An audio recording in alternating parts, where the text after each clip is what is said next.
Bonjour à toutes et à tous et bienvenue sur 100% Sénat au cœur du travail parlementaire. 2 mois après le spectaculaire cambriolage du Louvre, un mouvement de grève touche depuis le début de la semaine les équipes du musée.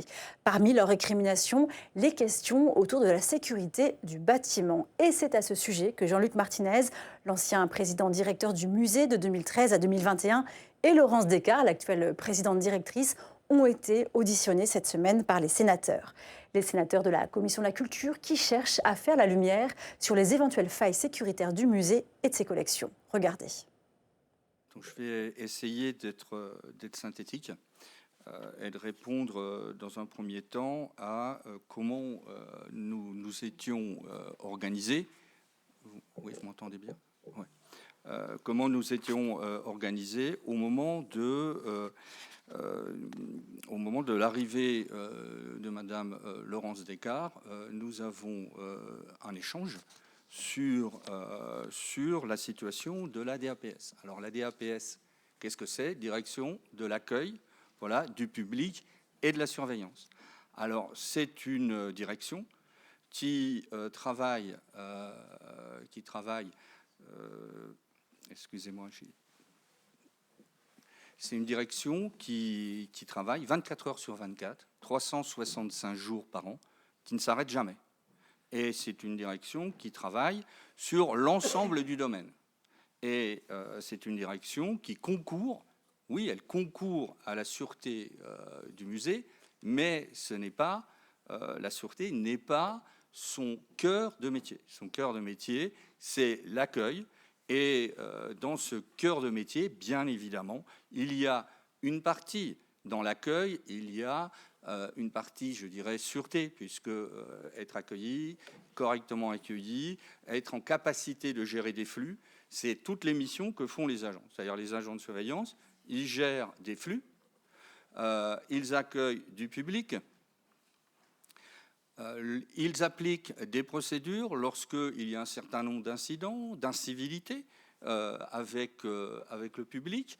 Ils sont aussi formés, pour certains, à pouvoir accueillir les forces de l'ordre, pour pouvoir, ce qu'on appelle des poissons pilotes. Ce sont des gens qui accueillent les forces de l'ordre, savent ce que les forces de l'ordre attendent d'eux. Et quand je dis qu'ils sont formés, ils sont formés non pas par des organismes de formation, mais au travers d'exercices. Et là aussi, peut-être, il y a des incompréhensions quand on parle de formation. Nous, c'est-à-dire sur les formations qui sont sur table, qui sont données par des organismes de formation, et il y a le travail du quotidien qui consiste à se former sur des procédures, etc. Sur ces procédures-là, lorsque nous avons mis en place un certain nombre d'actions, notamment par rapport à la lutte et être prêt en cas d'attaque terroriste, tous les exercices que nous avons faits avec la BRI, parce que nous avons fait aussi tout un travail pour pouvoir être force d'accueil et force pour ces effectifs de police. J'ai souvenir que la BRI m'avait dit on viendra en juillet pour faire les repérages. Les repérages ont duré, le temps qu'ils fassent les repérages, ont duré pratiquement 1 an. Et à partir de ce moment-là, la BRI a mis en place des exercices, notamment des grands exercices qui ont été avec la préfecture, Athéna 1, Athéna 2. Au cours de ces grands exercices-là, on s'est rendu compte d'une chose, c'est que les policiers de la BRI disaient, nous, si on intervient autour de ces exercices, c'est extrêmement compliqué d'intervenir dans un musée comme le Louvre, même avec des plans, même avec une préparation, on a besoin de ces agents-là. Donc ces agents-là, eh bien, pour une grande partie, ils sont dans les listes de la zone de défense et ils sont convoqués pour être des plastrons et ils vont participer en guise de plastrons auprès des forces de police, non pas pour avoir une culture sûreté, mais pour être en capacité d'accueillir les forces de l'ordre, de savoir ce qu'on attend de nous. Donc là, c'est important de bien peser ça, c'est-à-dire que les agents, ils font dans leur majorité de l'accueil au travers de leur métier. Ils ont une sensibilisation, c'est ça où j'étais assez étonné, à la sûreté. Et je prends un exemple simple, c'est que dans la direction de la DAPS, il y a un certain nombre de services. Il y a par exemple 4 services qui sont des services muséographiques. Alors pourquoi il y en a 4 ? Eh bien parce qu'on a dû découper de par la grandeur du Louvre, géographiquement des régions, pour que on puisse fonctionner correctement.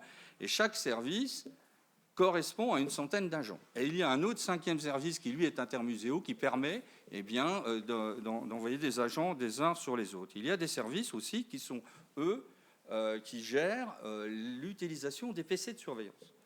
Donc ça, ce sont des agents qui relèvent du code de la sécurité interne, qui relèvent, du code de... Excusez-moi, j'ai un problème d'audition derrière. Ouais. Voilà.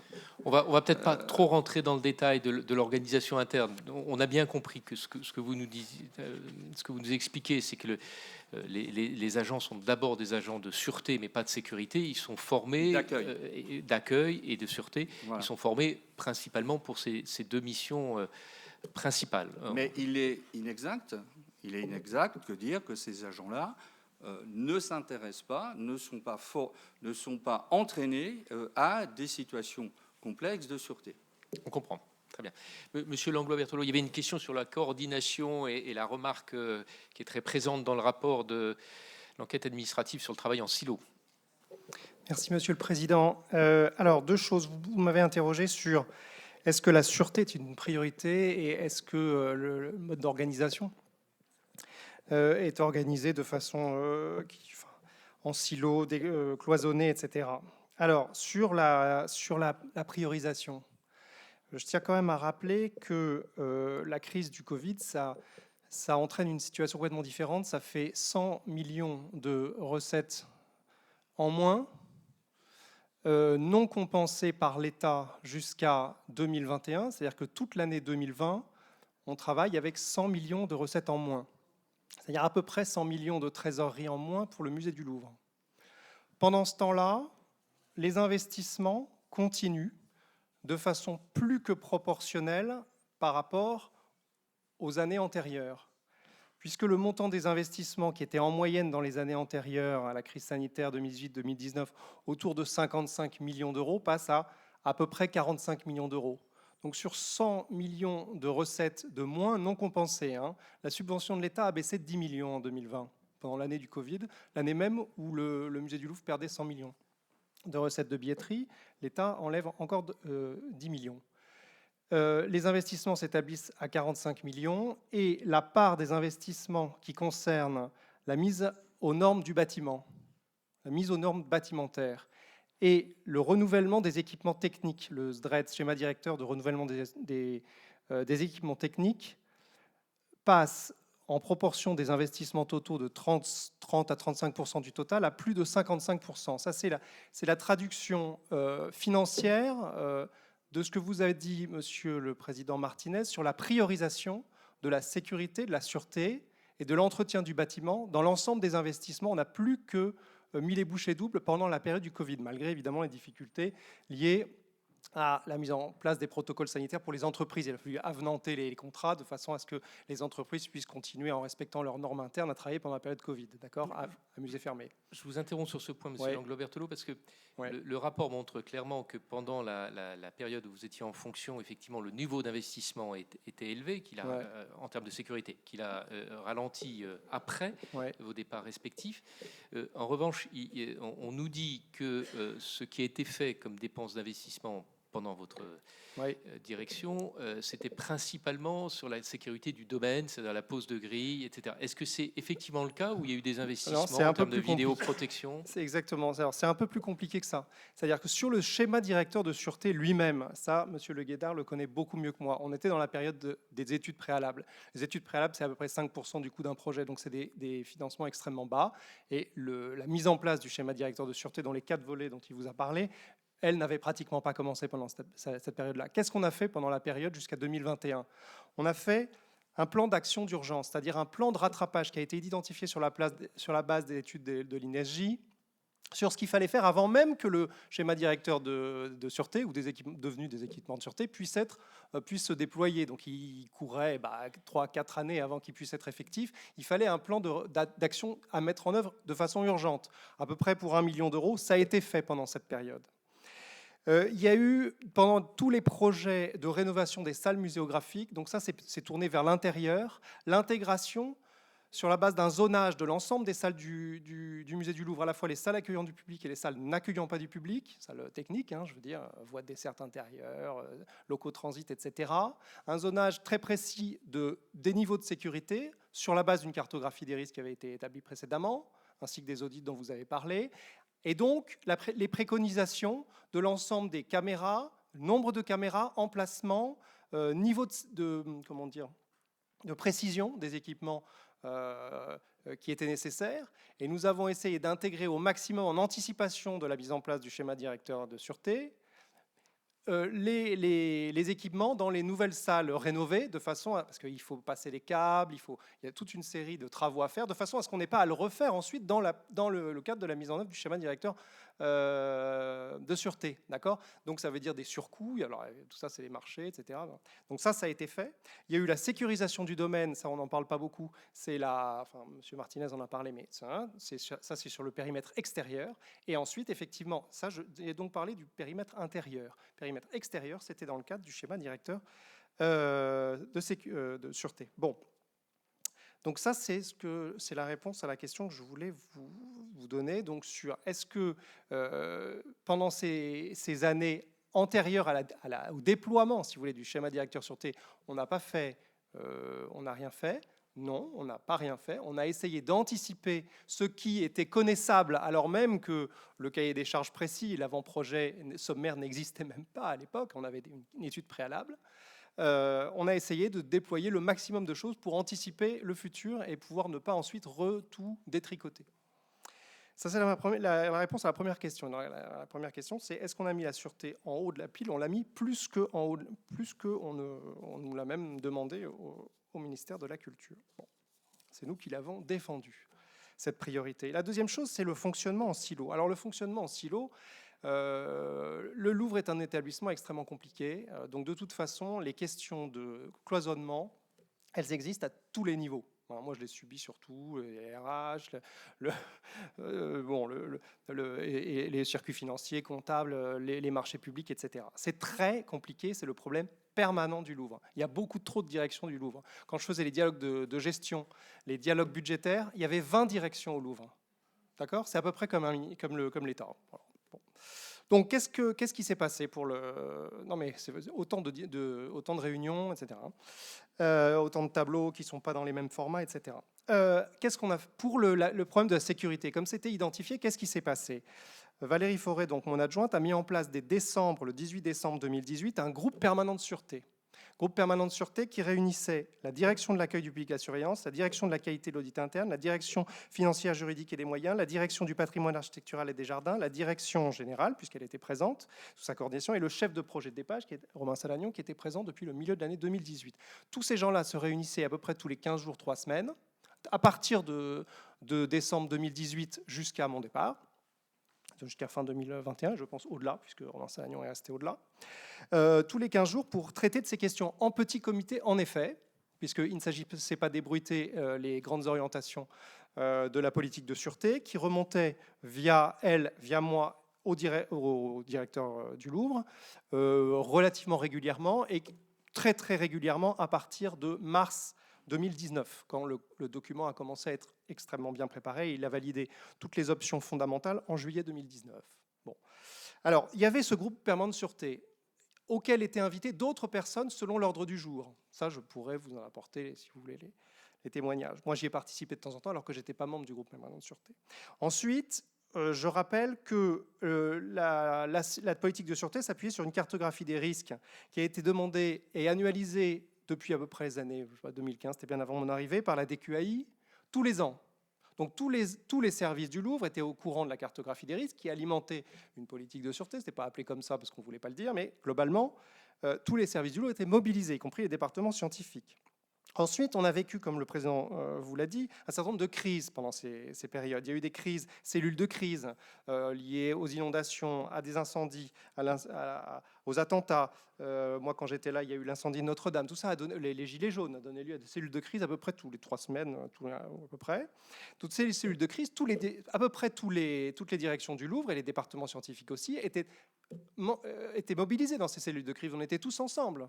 Donc, l'interservice, je dirais qu'elle fonctionnait en fait assez régulièrement par le fait même des opérations qu'il fallait conduire. Ensuite, il y avait un plan de continuité d'activité pendant toute la période Covid, c'est-à-dire à peu près du 15 mars 2020. Ensuite, il y a eu 3 mois de fermeture, puis ensuite, il y a eu 6 mois de fermeture entre octobre et mai. Enfin, j'exagère un peu, mais c'est à peu près ça. Il faudrait retrouver les dates exactes. Début novembre 2020 et mai 2021, je crois à peu près. Il y a eu un plan de continuité d'activité. Un plan de continuité d'activité, ça veut dire des tableaux où beaucoup de gens ne travaillent pas au Louvre. Il faut organiser des cellules rapprochées, si vous voulez, pour faire continuer toutes les fonctions essentielles du Louvre, en l'absence de visiteurs et la plupart des agents n'étant pas sur place. Et ça crée par définition de l'interservice et de la transversalité. Bon, donc, je peux vous dire que ça. Ensuite, moi, j'ai présenté, alors le président directeur a présenté au collège. Donc le collège, c'est l'instance qui réunit l'ensemble des départements scientifiques. Le 3 mai 2021, le schéma directeur de sûreté. L'ensemble des départements scientifiques est au courant du schéma directeur de sûreté à partir du 3 mai 2021. Et moi, j'ai présenté au CHSCT, en tant que président du CHSCT, le 4 mai 2021, le schéma directeur de sûreté. L'ensemble des agents du Louvre est au courant du schéma directeur de sûreté à partir du 4 mai 2021 par le biais de leurs représentants. Voilà. Donc, si vous voulez, sur l'absence de transversalité, il y a 2 niveaux. Il y a à partir du moment où les documents sont mûrs et les études, les esquisses, tout ça est bien prêt pour être lancé. De toute façon, ensuite, les appels d'offres, les marchés sont publiés. Donc, de toute façon, c'est publié dans l'essentiel. Tout ça est public. L'ensemble des personnels du Louvre est au courant à travers des documents officiels qui sont la présentation au collège, la présentation au CHSCT. Évidemment, ça ne va pas dans les détails parce qu'il ne s'agit pas de donner des détails, mais globalement, l'organigramme, comment, la mobilisation de chacun, la place de chacun, la convergence de tout ça, le séquençage dans le temps, les montants financiers, tout est connu et tout est public.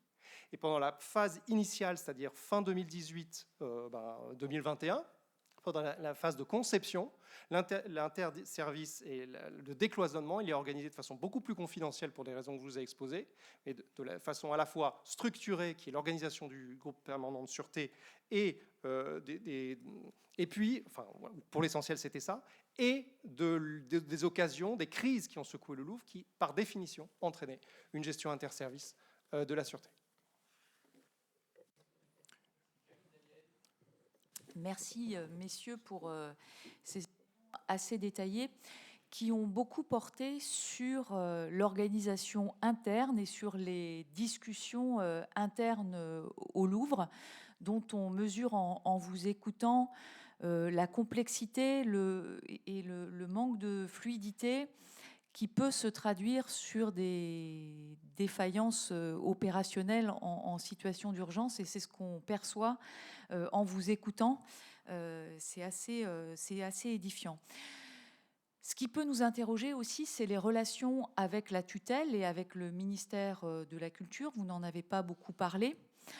Quand doivent se faire des grands arbitrages entre notamment les moyens qui sont affectés à l'accueil des publics, sur lequel on a, vous l'avez dit, une forte croissance et de forts enjeux en termes de fréquentation, et les investissements à faire dans le domaine de la sécurité. Concrètement, comment sont pris de manière décisionnelle ces arbitrages qui, il me semble, ne doivent pas relever d'une seule réflexion interne, où vous nous l'avez montré, il y a des forts enjeux et parfois, on peut le supposer, des dissensions entre les entités mêmes du Louvre. Et ça me paraît extrêmement édifiant au vu de ce que vous nous présentez. Donc, quelles sont les relations formalisées avec la tutelle? Comment est-ce que cela se régule en termes de fréquence, en termes de mode de régulation? Ça me paraît extrêmement important parce que la manière dont vous nous présentez les choses, on a l'impression d'une entité qui tourne assez en autonomie et qui passe beaucoup de temps et d'énergie dans des processus de régulation interne, et ce n'est pas très rassurant de ce point de vue-là. Et mon deuxième volet de questions porte sur les enjeux de communication et de tuilage entre les différentes équipes au moment des passages de relais. Vous l'avez dit, vous avez fait différentes réunions pour passer des documents, passer des éléments dans le cadre de la succession des équipes pour ce qui vous a concerné. Mais si j'ai bien compris aussi, vous pourrez peut-être repréciser ce point, quand il y a des audits, quand il y a des interrogations de la Cour des comptes ou de différentes instances de contrôle, vous-même, a posteriori, êtes allé récupérer ou donner des indications sur telle ou telle localisation de documents. Ça nous interroge sur les process qui devraient faire que l'équipe en place devrait être en mesure d'avoir accès à tous les documents, à tout l'historique et à tout ce qui doit être utile au contrôle, quel que soit son niveau, quel que soit son périmètre et quel que soit son objet. On va prendre toutes les questions. Sonia de la Provoté. Oui, merci beaucoup, Monsieur le Président. Merci de vos explications et réponses. J'ai quelques questions. La première porte sur la question de la fameuse grille qui a été supprimée pour des raisons de sécurité incendie et comprendre mieux pourquoi elle n'a pas été remplacée alors qu'il semblerait que l'importance de sa présence ait été évoquée, qu'il n'y a pas eu non plus de questionnement sur la nature du vitrage de cette fameuse porte-fenêtre par lesquelles les malfaiteurs sont rentrés. Et on nous a témoigné du fait que ni l'ABF, ni un avis formel finalement des pompiers n'avaient été fournis en l'espèce. Et donc, on sait que l'absence de cette grille fait partie des éléments qui nous interrogent. Ma deuxième question porte sur la cartographie des risques. Vous dites qu'elle a été évaluée tous les ans à partir de 2015. Est-ce qu'à partir de la période Covid, fin gilet jaune, Covid, vous avez continué à faire cette évaluation des risques et on s'interroge en fait sur le fait que l'opération disqueuse n'était pas envisagée comme étant un risque pour les vitres des vitrines. Or, en l'occurrence, en allant un peu au cinéma ou même en suivant les épisodes du Gilet jaune qui avaient découpé à la disqueuse les grilles, les pics des grilles du Louvre, les disqueuses à l'époque étaient déjà en fonction. Et puis ma dernière question porte sur en fait le fait que vous ayez été en possession après vos fonctions d'un certain nombre de documents qu'on peut considérer comme étant sensibles, puisque ce sont des documents qui portent sur la sécurité du Louvre. C'est pas forcément un reproche, mais on a un certain nombre de fonctions tous nous, comme élus ou comme professionnels, qui nous obligent à laisser, quand nous quittons nos fonctions, un certain nombre de documents qui sont considérés comme étant ou confidentiels ou de nature suffisamment sensible pour qu'on ne les sorte pas du bureau. C'est-à-dire qu'ils ne nous appartiennent pas, ils appartiennent à l'institution et ils appartiennent au poste. Est-ce que cette question-là a été évoquée et doit être évoquée, à votre sens, dans les processus à mettre en place, les nouveaux process à mettre en place de sécurisation? Parce que, évidemment, sortir des documents de sécurité peut être aussi un risque. En l'occurrence, ça aurait pu être l'audit Van Cleef & Arpels. Je vous remercie. Monique de Marco. Oui, je vous remercie. Alors moi, écoutez, je m'interroge à vous écouter sur quelque chose qui me préoccupe. Bon, vous êtes tous les quatre anciens présidents, anciens directeurs de l'accueil, anciens administrateurs et anciens directeurs de patrimoine. Dans votre intervention, vous avez parlé également de personnes aussi qui ne sont pas en fonction actuellement au Louvre, de l'archiviste non remplacé. Et j'ai lu donc le rapport de l'IGAC qui parlait justement des conséquences des pertes de mémoire, des problèmes de tuilage, etc. Moi, je souhaiterais savoir comment ça se passe justement à la fin de votre mandat, Monsieur Martinez. L'équipe nouvelle vient avec d'autres personnes. Comment justement ce tuilage se fait? Vous partez avec vos équipes, les personnes qui sont autour de vous ne restent pas, et la personne qui prend votre succession vient avec sa propre équipe. Donc, est-ce que les anciens directeurs, c'est leur choix de ne plus être directeur, ou ça fait partie d'une négociation de tuilage. D'où la perte de mémoire également. Voilà, je ne sais pas si j'étais très claire dans mon... Jacques Grosperrin. Je prolongerai Monique, parce que c'était dans ce sens-là aussi. Merci, Président. Moi, je suis un peu perdu parce que ça a l'air tellement compliqué, ce que vous exprimez. Et c'est vrai que les questions de Laurent Lafont, de notre président, ça peut ressembler à une enquête policière, hein, quelque part. Mais je crois que surtout, il essaie de déterminer la chaîne des responsabilités. Je crois que c'était une chose importante. Moi, ça me fait penser à Belphégor, qui était le fantôme du Louvre. Et dans le deuxième épisode, c'était le secret du Louvre. Aujourd'hui, on essaie de comprendre le mystère du Louvre, essayer de comprendre ce qui s'est passé. Alors, vous expliquez chacun dans vos propos ce que vous avez fait. Madame Descartes l'avait fait, vous le faites maintenant, Président, durant votre mandat. Est-ce que ça ne serait pas tout simplement ce que Monique de Marco exprimait un instant, un problème de tuilage? Parce que je crois que il nous semble quand même que les relations entre votre prédécessrice et vous, votre successrice, pardon, et vous-même n'étaient pas franchement amicales, ou en tout cas la confraternité n'était peut-être pas là. Est-ce qu'il y a eu un compte-rendu de ce tuilage? Est-ce que vous regrettez peut-être de ne pas l'avoir écrit, ce qui aurait permis de mieux préciser les choses et peut-être vous protéger vous-même vis-à-vis de certaines choses? Et puis enfin, dernière question, j'avais réagi en disant que dans le grand projet du Louvre, comme le grand projet de Notre-Dame, c'était un général qui avait pris en charge cela. Est-ce qu'en réalité, le rôle de conservateur est un rôle qui est difficile pour des établissements de ce type-là? Est-ce qu'il ne faudrait pas plutôt, alors je parle général, mais ça pourrait être un préfet? Je pense que la formation de conservateur, qui est une formation honorable ou d'autres types de formations, n'est peut-être pas suffisante, en tout cas, pour pouvoir gérer un paquebot ou un joyau comme le Louvre. Je vous remercie. Michel Laugier. Merci, Monsieur le Président. J'ai essayé d'être très pragmatique aussi par rapport à toute cette affaire. On a parlé plan, schéma directeur, organisation des services, budget, crise à surmonter, transmission des documents, renvoi de responsabilité. Finalement, moi, j'ai une question tout à fait simple. Est-ce que si vous étiez encore en place, le vol aurait été évité? Ça, c'est ma première question. Est-ce qu'un camion grue aurait pu se garer aussi facilement devant le musée? Et puis j'aimerais toujours, parce que c'est une question que j'ai posée à la présidente il y a quelques semaines, mais je n'avais pas eu une réponse très très claire là-dessus, j'aimerais voir quand même le périmètre des responsabilités. Parce que vous avez le musée, ce qui se passe à l'intérieur, et vous avez aussi les abords du musée. Alors bien sûr, des responsabilités relèvent du musée, mais d'autres relèvent de la préfecture de police, et d'autres encore de la ville de Paris. Alors, j'aimerais que vous nous expliquiez, puisque vous étiez en place, quelles sont ces responsabilités. Merci.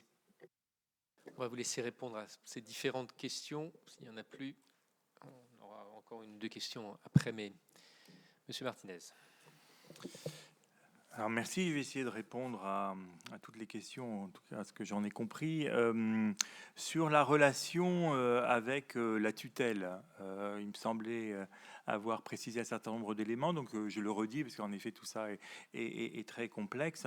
Il y a au moins des moments réguliers dans lesquels on rend compte de notre action auprès de la tutelle, qui sont la préparation des conseils d'administration. Et donc, je voudrais rassurer la représentation nationale, hein, les établissements publics, donc c'est du service public, hein, donc on rend compte à notre tutelle et donc au ministère de la Culture. Et puis, il y a des moments particuliers qui sont les contrats d'objectifs et de performance dans lesquels donc on négocie des indicateurs. Donc, pour répondre le plus précisément, là, par exemple, sur la question des investissements et sur la question donc de la politique de sûreté, il y a plusieurs conseils d'administration dans l'année, qui sont préparés, et notamment le dernier d'entre eux, donc celui qui a lieu généralement en novembre de l'année civile, est présenter la politique d'investissement. Et donc nous étions dotés d'un comité d'investissement qui rendait compte au conseil d'administration du mois de novembre de chaque année des choix stratégiques. Et bien entendu, ce choix stratégique n'était pas le choix du président directeur. Il était le choix négocié avec les tutelles au moment de la négociation du budget d'ailleurs. Donc c'est la raison pour laquelle ce comité d'investissement était présenté au mois de novembre. Donc c'est des moments donc que la représentation nationale soit rassurée. Donc il y a un dialogue avec la tutelle et le ministère de la Culture, mais aussi le ministère des Affaires de Bercy, tout simplement parce qu'on est en train de négocier le budget. Voilà. Donc les pré-CA, ce qu'on appelle les pré-CA, donc des réunions préalables à la tenue du conseil d'administration, le comité d'investissement, sont tout au long de l'année des modes de dialogue avec le ministère. Et puis et notamment donc Maxence me rappelle que le schéma directeur immobilier il est négocié également avec la tutelle. Et puis j'ai souligné plusieurs fois que nous avons pendant la période de la crise Covid négocié un contrat d'objectifs et de performance pour les années 2020-2024 avec le ministère de la Culture. Donc au-delà des prêts CA, des prêts conseil d'administration. Donc ça, c'est un moment particulier de dialogue entre l'établissement public et sa tutelle. Et je me permets de rappeler que dans ce domaine, donc des investissements et de la politique sûreté, nous avons ensemble, donc le ministère et l'équipe de direction, considéré que le suivi des schémas directeurs sûreté, que l'indicateur, c'était l'indicateur numéro 19, méritait donc d'être placé en bonne position, au point de... Alors vous savez, ces indicateurs, ils deviennent aussi les indicateurs pour la part variable du président directeur. Donc ça veut dire que c'est un engagement aussi personnel du responsable de l'établissement public, mais c'est aussi, vous voyez, un moment de dialogue. Voilà, donc je me permets de dire et de rassurer la représentation nationale et à travers vous l'ensemble de nos concitoyens, les conseils d'administration des établissements publics, les contrats d'objectifs et de performance sont des moments de dialogue avec la tutelle. En ce qui concerne l'archivage et la question donc des différents audits, je rappelle ce que je vous ai dit en introduction préalable. Personnellement, et soyez rassurés, donc voilà, je n'ai conservé aucune archive. Alors comment était archivé, et je réponds aussi, Madame la rapporteure, à votre question sur la DQAI, auquel je n'ai pas eu l'occasion de répondre, la direction de la qualité de l'audit interne. Certes, son responsable avait quitté ses fonctions donc en 2020, au moment de la crise Covid, donc, puisque dans sa carrière, il était appelé d'autres fonctions. Donc voilà, on devait le remplacer, bien entendu, mais son équipe est restée, il n'était pas tout seul. Donc l'équipe de la direction de la qualité et de l'audit interne était en charge du suivi des audits et aider la direction. C'était un outil d'aide à la décision de la direction générale, donc pour suivre les différents audits. Et il y avait un archiviste, tout établissement public administratif ou PIC, c'est la même chose, doit avoir un archiviste. Donc au moment où Maxence Langlois-Barthelot et moi avons quitté nos fonctions, non seulement on a laissé nos archives, c'est-à-dire qu'on les a classées avec l'archiviste, et voilà, mais on a aussi archivé nos ordinateurs. Donc, et on a fait archiver nos ordinateurs. C'est la raison pour laquelle nous n'avions conservé, donc moi je n'ai rien conservé et aucun document. Je vous l'ai dit au moment donc des interrogations de la Cour des comptes, je comprends, mais nous sommes en 2025. 5 ans après mon départ. Donc voilà, je comprends que le schéma directeur sûreté donc n'a pas été transmis. Voilà, donc j'interroge donc Laurent Le Guélard, qui lui était resté et avait servi les deux directions, pour savoir si il avait conservé le schéma directeur sûreté, et donc il a pu le retrouver ainsi. Mais le rapport, par exemple, d'audit de Van Cleef et Arpels, nous ne l'avons pas, et nous ne l'avons plus. C'est parce que l'OCBC, donc les enquêteurs, ont interrogé Monsieur Maxence Langlois-Barthelot, donc qu'il a cherché donc dans la copie qu'il avait conservée de son disque dur, ce qu'il avait des éléments sur ce point, et comme je vous le disais en introduction préliminaire, les dossiers que nous avons retrouvés, notamment les documents transmis à Laurence Descartes lors de la passation, donc on a retrouvé ces dossiers et notamment donc le mail que j'envoie aux directions en mai 2021 pour leur demander ce tuilage en quelque sorte. Donc il y a bien eu archivage de tous les dossiers de la direction générale et transmission sous la forme donc de dossiers synthétiques à la nouvelle équipe. Et puis, je me permets, il est naturel que la représentation nationale s'intéresse à la continuité de service public d'un président à l'autre. Je répète qu'au-delà, la direction d'un établissement comme celui-ci, c'est pas que le président directeur, l'administrateur général.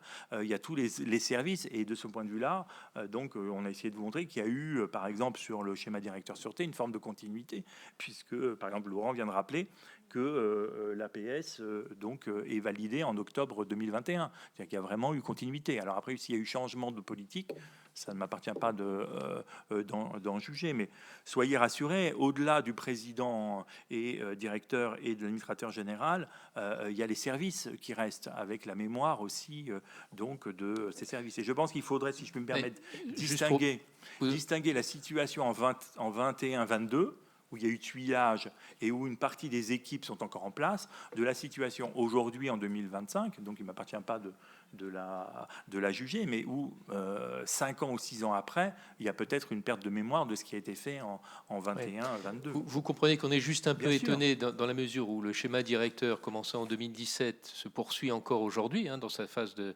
définition, et qu'à l'origine de ce schéma directeur, il y a l'audit que vous avez engagé en 2017, et que les principaux responsables du Louvre aujourd'hui nous disent ne pas connaître l'existence de cet audit alors qu'il est à la source de l'élaboration du schéma directeur. C'est cette question-là qui surprend un peu les sénateurs et qui pose la question du tuilage. Mais on leur posera la question demain. Vous posez la question sur la question de la grille et sur voilà. Je me permets de rappeler, c'était en 2003, donc il va falloir que vous interrogiez mon oui, mais ceci dit, la question s'est reposée au moment de l'audit Van Cleef & Arpels. Laissez-moi au moins terminer ma réponse. Donc, la restauration du clos et couvert de la galerie d'Apollon date de 2003, donc sous mon prédécesseur.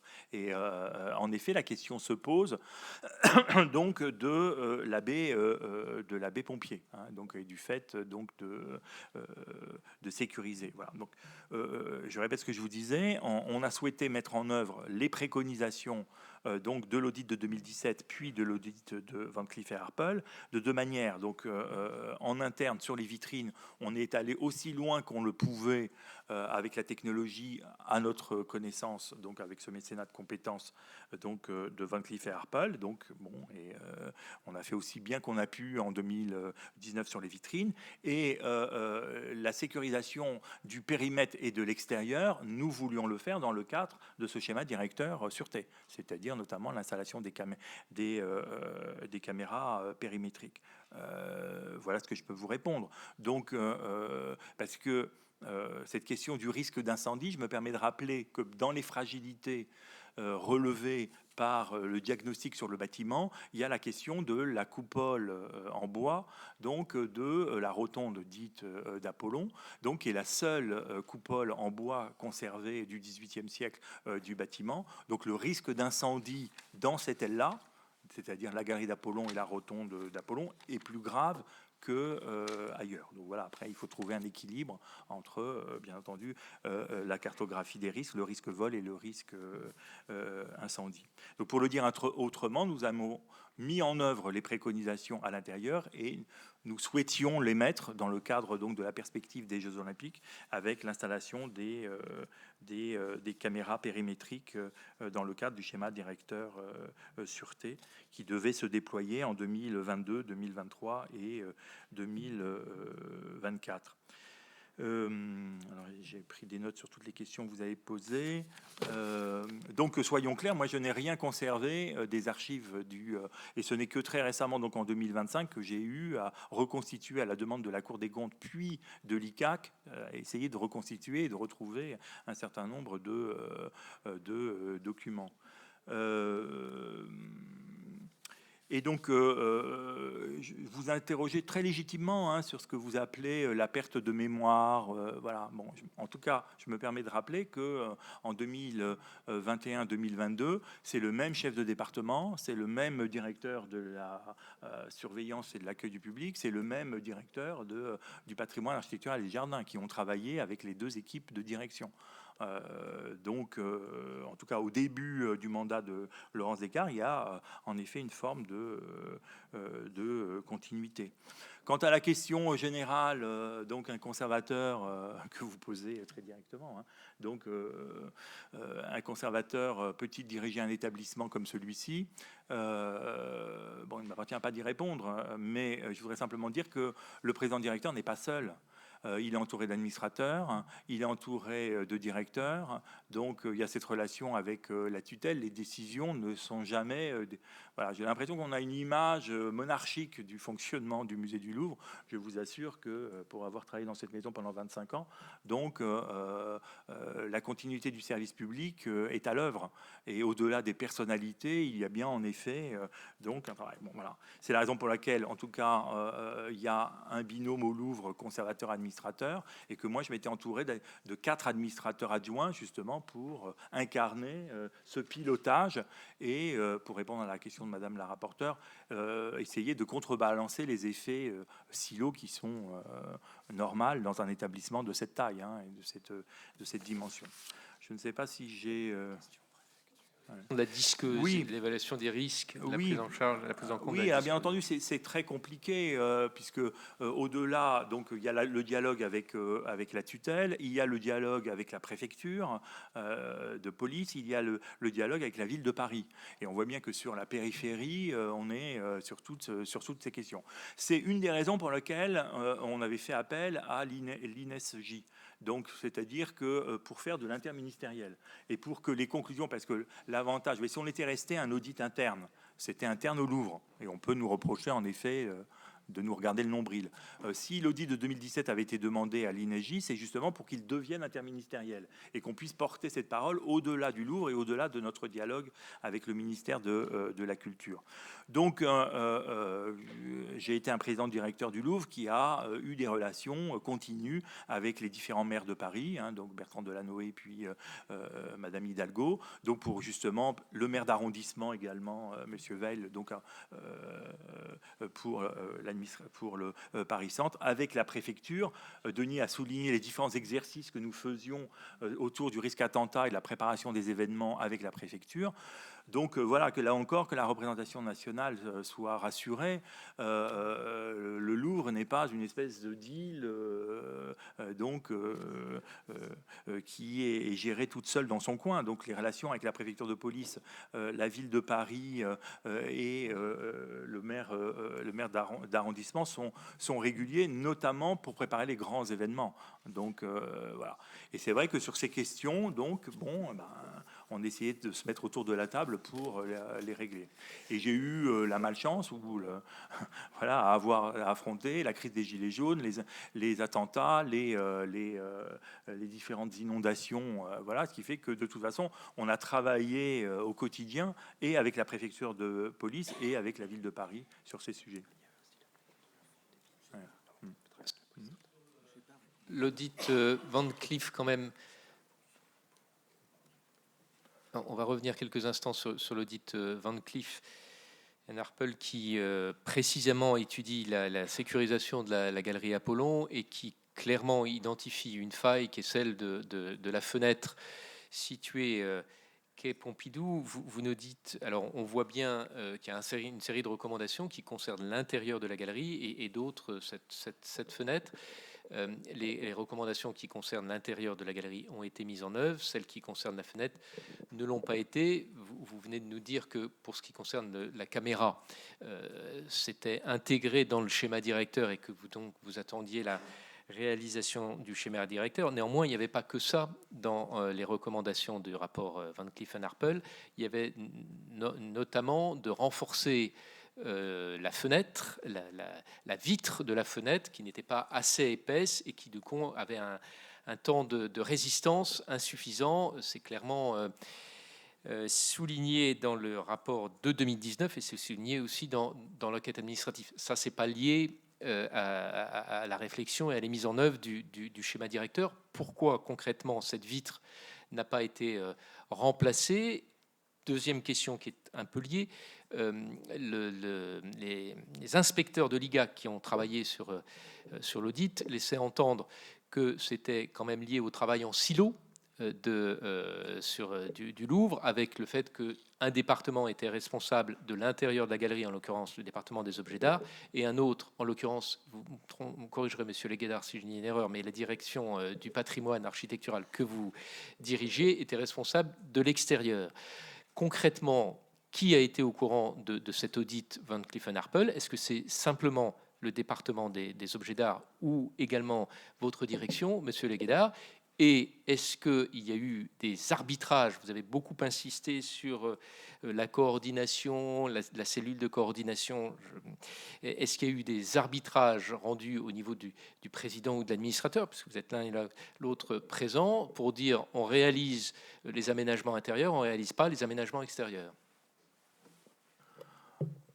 Merci, Monsieur le Président. Je comprends très bien le trouble et les questions que cet audit Van Cleef & Arpels pose. Mais je me permets de rappeler, non pas pour justifier, mais pour expliquer la prise de décision. Donc la chronologie, c'est l'audit commandé à l'INAJ qui est à l'origine de la définition du schéma directeur sûreté. L'audit par mécénat de compétences commandé donc à Van Cleef & Arpels est un complément pour la Galerie d'Apollon donc de 2019. Donc vous voyez donc dans la chronologie, mais aussi dans l'emboîtement. Voilà, donc ce qui définit le plan d'action du schéma directeur sûreté, c'est l'audit de 2017 et sa mise en œuvre par le plan d'action et le recrutement donc de ce chef de projet, Monsieur Talon, dont je vous ai parlé. Ça signifie que quand à propos donc de la Galerie d'Apollon arrive par mécénat de compétences cet audit, il est demandé par le chef du département des objets d'art, Yannick Durand, pour préciser le cahier des charges des vitrines. C'est-à-dire que la vitrine ancienne est tombée en panne, donc comme vous l'avez compris, donc elle présente des difficultés de fonctionnement. Voilà.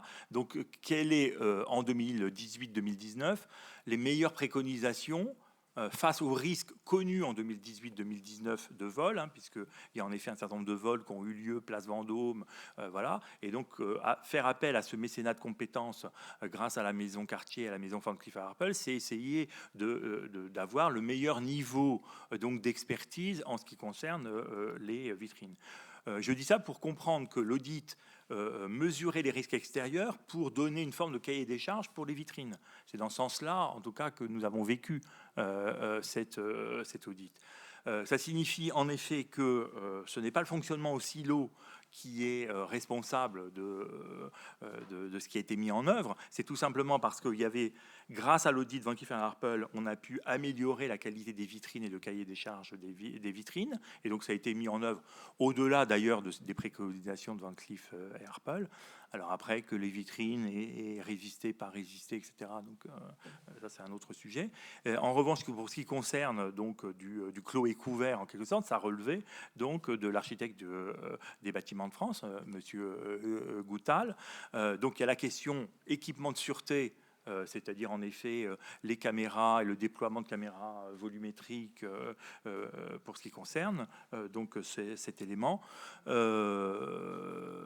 Voilà ce que je peux vous répondre, c'est-à-dire qu'on a considéré que si on mettait en place toutes les préconisations sur les vitrines et si on mettait en place toutes les préconisations donc sur le renforcement des alarmes, ce qui a été fait, c'est le renforcement des alarmes sur la vitre, donc et sur la grille intérieure, on arrivait à un niveau de sûreté satisfaisant. Donc, j'entends quand même, mais Monsieur Martinez, quand l'audit Van Cleef & Arpels écrit noir sur blanc, de jour, la porte-fenêtre peut être facilement ouverte avec un carré de pompier.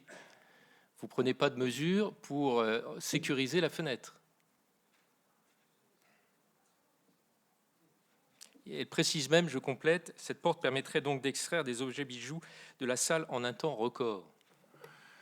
Alors, je ne voudrais pas dire de bêtises, hein, mais je crois que cette question-là, donc je répète qu'il y a un groupe de travail qui est mis en place sur la politique sûreté avec Valérie Fauré qui l'anime. Donc je ne veux pas dire de bêtises, mais c'est ce point-là, par exemple, de l'ouverture de la porte, de la fenêtre, normalement a été suivi des faits. Donc ce que m'a rappelé Valérie, c'est en effet donc la sécurité et les alarmes sur la vitrine, et cet élément a été changé sur l'ouverture et la facilitation de l'ouverture. Mais il faudrait vérifier ce point. D'accord. Et le renforcement du vitrage, qui lui n'a pas été changé. Est-ce que... Parce que le renforcement du vitrage, comme la modification de B-pompier ou pas B-pompier, ça c'est un dialogue à avoir avec l'architecte. Est-ce qu'il a eu lieu? Monsieur Le Guédard, pardon, je vois que vous donnez une réponse en hochant la tête. Alors, Non, il n'y a pas eu de modification des vitrages dans le cadre de cette opération. Il y a eu des tests liés à la conservation des œuvres pour tester leur capacité anti-UV, mais les vitrages étaient des vitrages feuilletés et des vitrages historiques, enfin, qui ont des capacités, qui ont une valeur patrimoniale. Et effectivement, cette question n'a pas été traitée s'agissant d'une baie pompier particulièrement. vous voulez apporter une précision, Monsieur Fuss? Oui, je veux apporter une précision. D'abord, cette galerie-là, c'est certainement, je ne veux pas me prononcer pour les pompiers, mais c'est certainement l'endroit où il y a une charge calorifique la plus importante au musée. Ce n'est que du bois ancien, verni, doré. Voilà. Donc il y a un risque d'incendie avec un embrasement généralisé extrêmement rapide. Donc, il y a cette baie est un accès pompier extérieur. Et les accès pompiers extérieurs sont tous pour des points de vulnérabilité pour tous les établissements recevant du public. Il relève de l'arrêté du 25 juin 80, où à partir du moment où on reçoit du public et qu'on a des charges calorifiques extrêmement importantes comme ça, eh bien, on se doit de mettre en place des points d'accès pour les pompiers, d'autant plus que nous sommes sur la Grande Galerie, avec une des zones les plus fréquentées du public.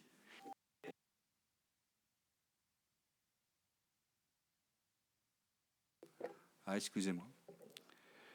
Donc c'est déjà toute la problématique de cet accès.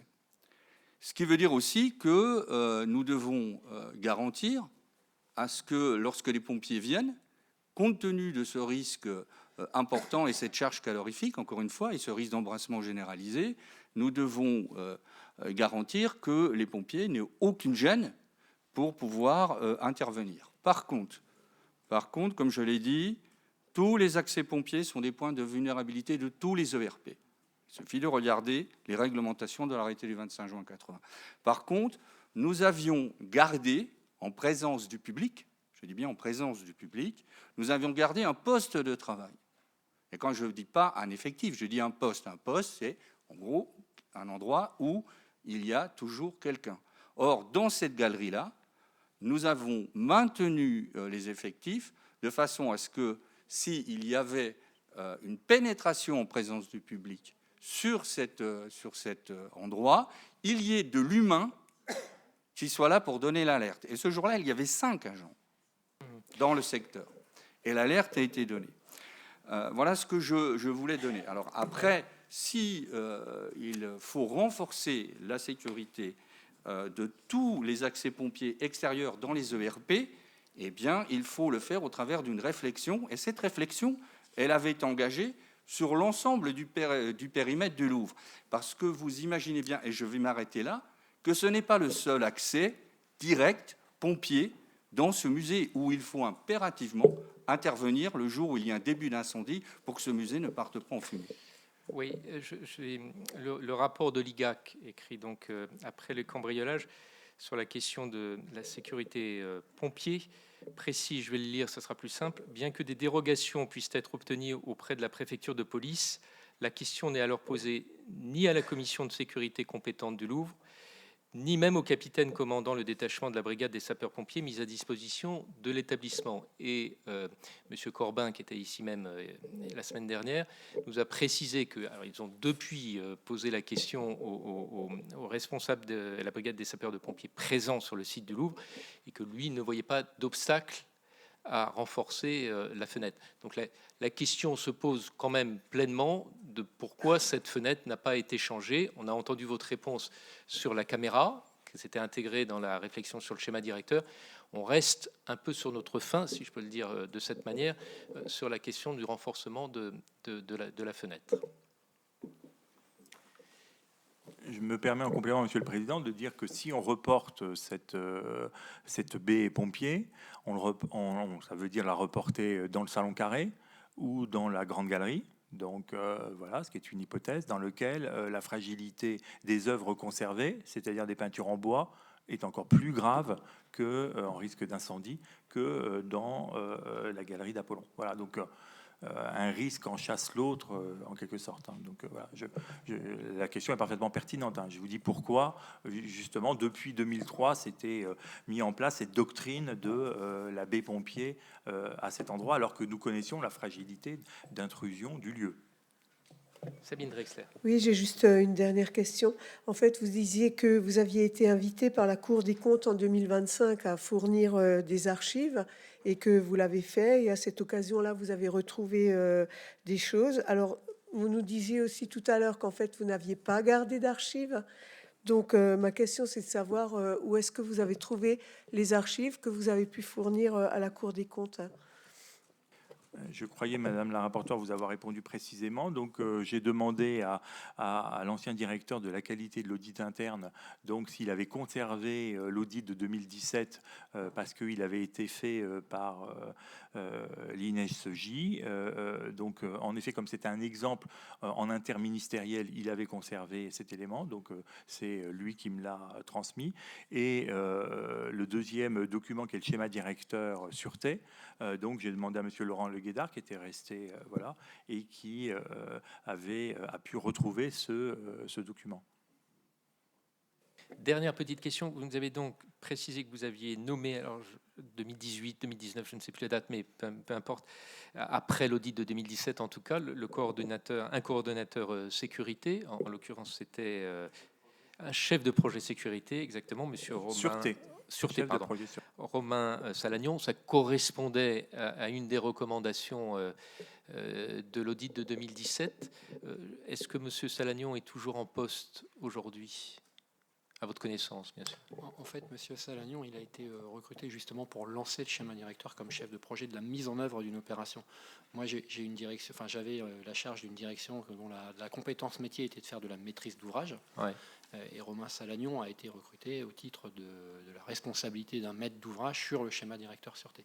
À ma connaissance, il a quitté ses fonctions courant 2024 ou début de l'année 2025. Vous avez souhaité m'auditionner à nouveau après avoir pris connaissance des conclusions de l'enquête administrative rendue le 5 novembre dernier par l'Inspection générale des affaires culturelles. Je répondrai bien volontiers à toutes vos questions, comme j'ai toujours fait. En préambule de nos échanges, je souhaite vous présenter les enseignements qui ont déjà été tirés du vol du 19 octobre 2025. J'ai la profonde conviction que le Louvre ne doit pas être jugé à l'aune de la crise qu'il traverse, mais bien à la façon dont il va tirer toutes les leçons des récents événements pour se transformer et se renforcer. C'est la raison pour laquelle je voudrais également partager avec vous la vision d'avenir que je défends pour le musée, puisque le Louvre de demain s'écrit dès aujourd'hui. Le vol du 19 octobre a cruellement mis en lumière nos fragilités en matière de sûreté. Permettez-moi de revenir en premier lieu sur les mesures que nous avons déployées depuis le vol et qui se poursuivront évidemment dans les mois à venir. Dans les jours qui ont suivi le 19 octobre, nous avons agi rapidement et concrètement pour renforcer la protection du musée et ses abords en concertation avec le ministère de la Culture et le ministère de l'Intérieur. Certaines de ces mesures d'urgence sont déjà effectives, d'autres le seront dans les tout prochains jours. L'installation des dispositifs de mise à distance s'est terminée cette semaine. Ils sont visibles quai François Mitterrand. Je remercie la ville de Paris et la préfecture de police pour leur accompagnement. Un poste avancé mobile de la police nationale sera opérationnel dès vendredi sur le rond-point du Carrousel. Il assurera plusieurs fois par an une présence attendue des forces de police sur le domaine du Louvre. Je remercie le préfet de police Patrice Faure pour son écoute attentive. Le lot 1 du schéma directeur des équipements de sûreté a été signé et notifié hier, ainsi que je m'y étais engagé. C'est dans ce cadre que nous allons accélérer le déploiement de 100 caméras périmétriques supplémentaires. Elles seront implantées au cours de l'année 2026 et assureront une protection renforcée des abords du musée. Nous poursuivons le remplacement complet de toutes les grilles classées au titre des monuments historiques qui entourent le Palais du Louvre. Il s'agit du schéma de sécurisation du domaine lancé après l'épisode des Gilets jaunes. J'avais eu l'occasion d'évoquer ce sujet fondamental lors de mon audition du 22 octobre dernier devant vous. Nous terminons enfin le recrutement du coordonnateur sûreté rattaché à la présidence du Louvre. Ce coordonnateur nous permettra de faire face à l'évolution rapide des menaces, aussi bien physiques que virtuelles, qui pèsent sur notre établissement. Il aura pour mission de renforcer notre architecture de sûreté afin de toujours mieux protéger les collections nationales, les agents du Louvre et les 9 millions de visiteurs que nous recevons chaque année. Ce coordonnateur sera aussi et surtout le garant d'une véritable culture de la sûreté au sein de l'établissement. Le vol du 19 octobre a aussi révélé ce que j'avais commencé à identifier dès 2022, une fragilité de nos chaînes de transmission, tout particulièrement dans le suivi des dossiers les plus sensibles. Le Louvre est le lieu du temps long. Il est fondamental de s'appuyer sur le travail mené par les précédentes équipes pour porter un regard parfaitement informé sur le bâtiment et les collections qu'il abrite. Le départ de certains de nos collaborateurs entraîne une perte de mémoire parfois irrémédiable pour l'établissement. Beaucoup a été fait depuis 2023 sous l'impulsion de Marie Lacambre, ici présente, qui pourra vous en dire plus. Il faut continuer en ce sens et aller plus vite et plus fort. Par la mise en place de processus cohérents, unifiés et exhaustifs de partage des informations, par le respect le plus strict des procédures de transmission, par une conscience aiguë des enjeux de confidentialité au sein du musée. C'est pourquoi un audit interne sera lancé dès le mois de janvier. Il aura pour mission de tracer les chaînes de transmission d'informations et fera toute la lumière sur nos faiblesses afin d'y apporter des solutions efficaces et pérennes. J'aurai bien sûr l'occasion de répondre précisément à vos questions sur les dysfonctionnements pointés par le rapport de l'IGAC et notre part de responsabilité. Mais permettez-moi d'abord de partager la vision qui guide notre action, car c'est elle qui donne sens aux mesures que nous déployons. Les mesures d'urgence que je viens de décrire sont indispensables, mais elles ne suffiront pas. Le vol du 19 octobre n'est pas un accident isolé. Il révèle des fragilités structurelles que seul un projet d'ensemble peut traiter durablement si nous voulons dépasser cette crise, poursuivre la transformation du Louvre et le faire entrer véritablement dans le XXIe siècle. Nous devons être à la hauteur de l'enjeu. Le Louvre est un lieu sans pareil, dont le rayonnement, la puissance et l'envergure sont uniques au monde. 2300 agents le servent chaque jour avec fierté et passion, et je veux les saluer devant vous. Pour nos concitoyens, il est un témoin de l'histoire de notre pays et incarne notre idéal républicain. Pour tous ceux qui le visitent, il est un symbole de la France, un lieu de découverte où dialoguent 9000 ans d'histoire. Au cours de ces dernières semaines, l'attachement de nos publics ainsi que des partenaires et amis du Louvre en France et dans le monde ne s'est pas démenti. Nous comptions d'accueillir des milliers de visiteurs chaque jour sans baisse de fréquentation. Nous présentons actuellement 2 magnifiques expositions. Nous continuons de recevoir des messages de solidarité et d'amitié du monde entier. Ce puissant soutien renforce le sens de notre mission quotidienne. Pour que le Louvre demeure ce formidable lieu d'apprentissage et de plaisir que nous chérissons tant et que le monde nous envie, il nous faut apporter 2 solutions puissantes aux défis qui s'imposent à lui. Pas de demi-mesure ou de rustine. Notre musée a un besoin profond d'évolution. Ces défis sont parfaitement identifiés. J'ai eu l'occasion à plusieurs reprises de les partager auprès de la représentation nationale. Nous devons faire face à l'obsolescence des infrastructures techniques de l'établissement, à la fragilité toujours croissante du Louvre, à la fois palais et musée, au déséquilibre des flux de public avec une fréquentation massive de certaines de ces salles, tandis que d'autres sont presque vides alors qu'elles abritent d'innombrables chefs-d'œuvre, à des conditions de travail de plus en plus difficiles pour nos agents. Tous ces sujets sont indissociables, tous revêtent la même importance. Ils sont au cœur du projet Louvre Nouvelle Renaissance, annoncé par le Président de la République le 28 janvier dernier. C'est pourquoi ce projet inclut, je le rappelle, 5 schémas directeurs dont la mise en œuvre est absolument nécessaire. Le schéma directeur des équipements de sûreté, notifié lundi dernier, sur lequel je pourrais revenir évidemment si vous le souhaitez, le schéma directeur des équipements électriques, le schéma directeur de sécurité incendie, le schéma directeur des circulations mécanisées, le schéma directeur du génie climatique et la rénovation des réseaux hydrauliques et des ventiloconvecteurs. Louvre Nouvelle Renaissance est à la hauteur de l'immensité et de la complexité de ce lieu qui accompagne l'histoire de France depuis 9 siècles, expose plus de 30 000 œuvres et s'inscrit dans un domaine de 37 hectares. Ce projet est ambitieux, à la hauteur de ce qu'est le Louvre et des défis qu'il affronte. Il est adossé à des financements calibrés et des ressources identifiées. C'est un projet réaliste, nécessaire et responsable. Je suis déterminé à le défendre. Voilà, mesdames les sénatrices, messieurs les sénateurs, les convictions qui sont les miennes et que je souhaitais rappeler en préambule de notre échange. Je vous remercie pour votre attention et me tiens bien sûr à présent à votre disposition pour répondre à toutes vos questions. Le rapport de l'Inspection générale des affaires culturelles nous amène à nous pencher de nouveau sur le cambriolage survenu au musée du Louvre le 19 octobre dernier. Il révèle des failles structurelles graves dans la gestion de la sécurité d'un établissement qui incarne le patrimoine national. Le rapport est clair. Des dispositifs vétustes, une chute brutale des dépenses d'investissement en matière de sécurité, passée de 12 millions d'euros entre 2019 et 2022 à 3 millions seulement sur la période 2023-2026, soit une division par 4 et un défaut manifeste de tutelle de l'État. À cela s'ajoute un point particulièrement préoccupant.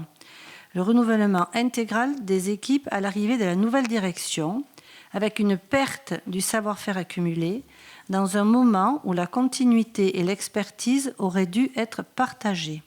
Enfin, le rapport met en lumière un déséquilibre profond, une culture de l'accueil du public qui a progressivement supplanté une culture de la sécurité, comme si ces deux exigences étaient incompatibles alors qu'elles devraient être indissociables. Je crois qu'il ne faut pas chercher à dédouaner le ministère de tutelle du Louvre de ses responsabilités. Pour mémoire, le ministère de la Culture siège au conseil d'administration du Louvre. Il est donc par conséquent informé de la situation en matière de sécurité. Il contribue aux arbitrages en matière de moyens alloués à la sécurité. Rappelons d'ailleurs que les 3 exercices budgétaires successifs PLF 24, 25, 26, dans ces 3 exercices, la dotation pour charge de service public du Louvre est en baisse. Je souhaitais donc vous poser les questions suivantes. Le rapport IGAC a mis en évidence la faiblesse de la relation du Louvre avec sa tutelle. Quel était l'état de vos échanges et du pilotage du ministère de la Culture ? Aviez-vous des échanges vous poussant à réorienter vos choix dans votre dialogue avec le ministère ? Et enfin, pouvez-vous nous préciser les modalités du tuilage avec votre prédécesseur ? Pierre Ouzoulias.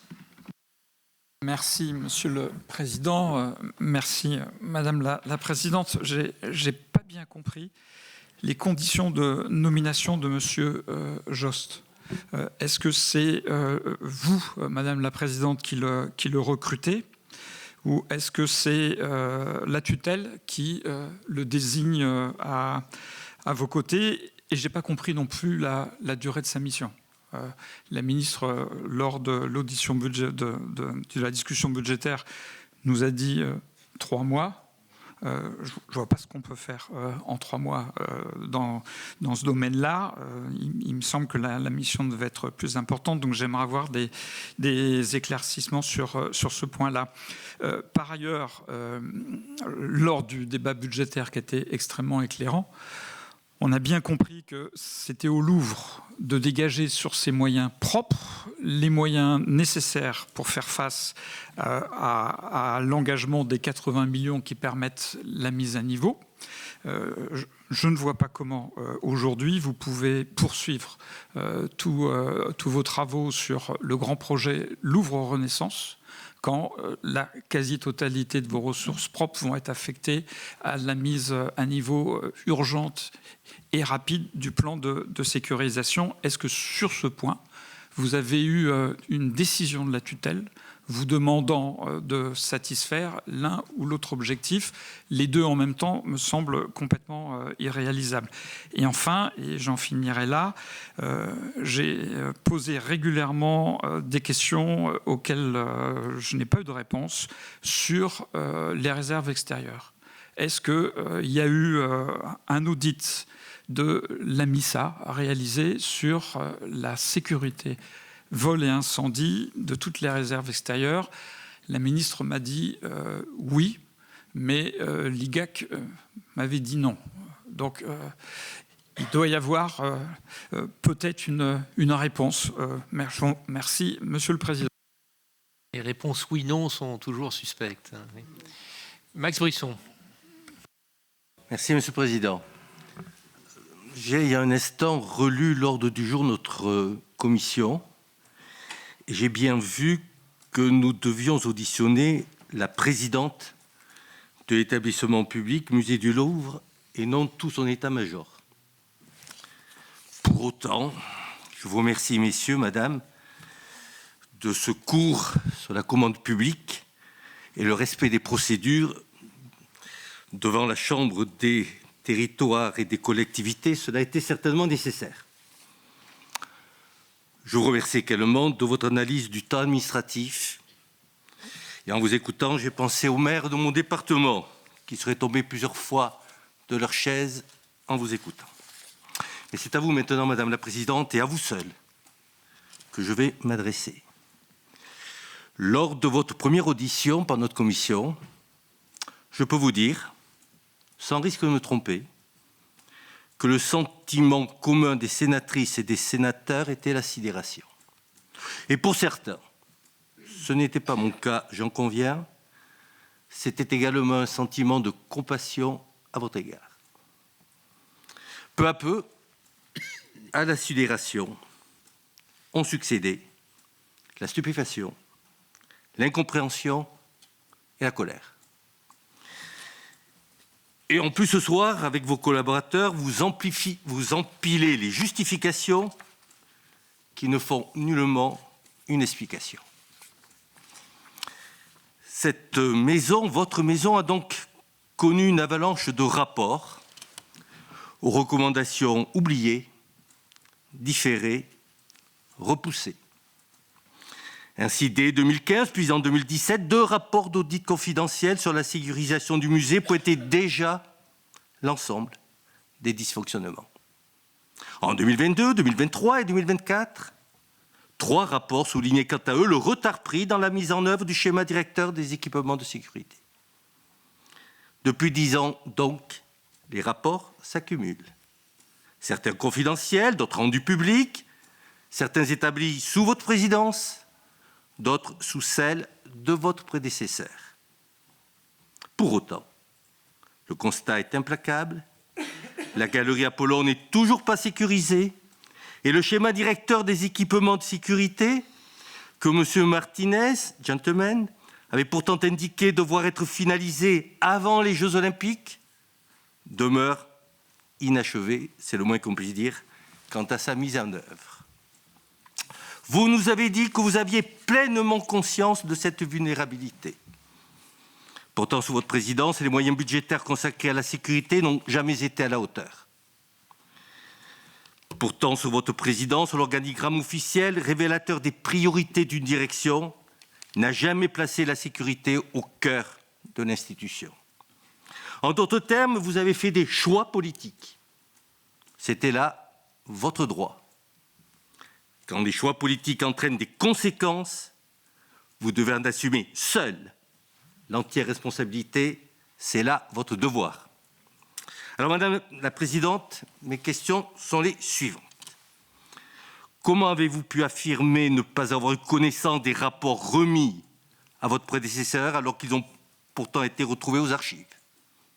Pensez-vous que la représentation nationale puisse accepter une passation de pouvoir aussi désordonnée entre 2 hauts fonctionnaires de l'État? Comment avez-vous pu laisser vos équipes de sécurité sans instruction claire, sans procédure établie, sans formation adaptée, autrement dit, sans aucun cadre officiel en cas de situation de crise, de danger ou d'aléa?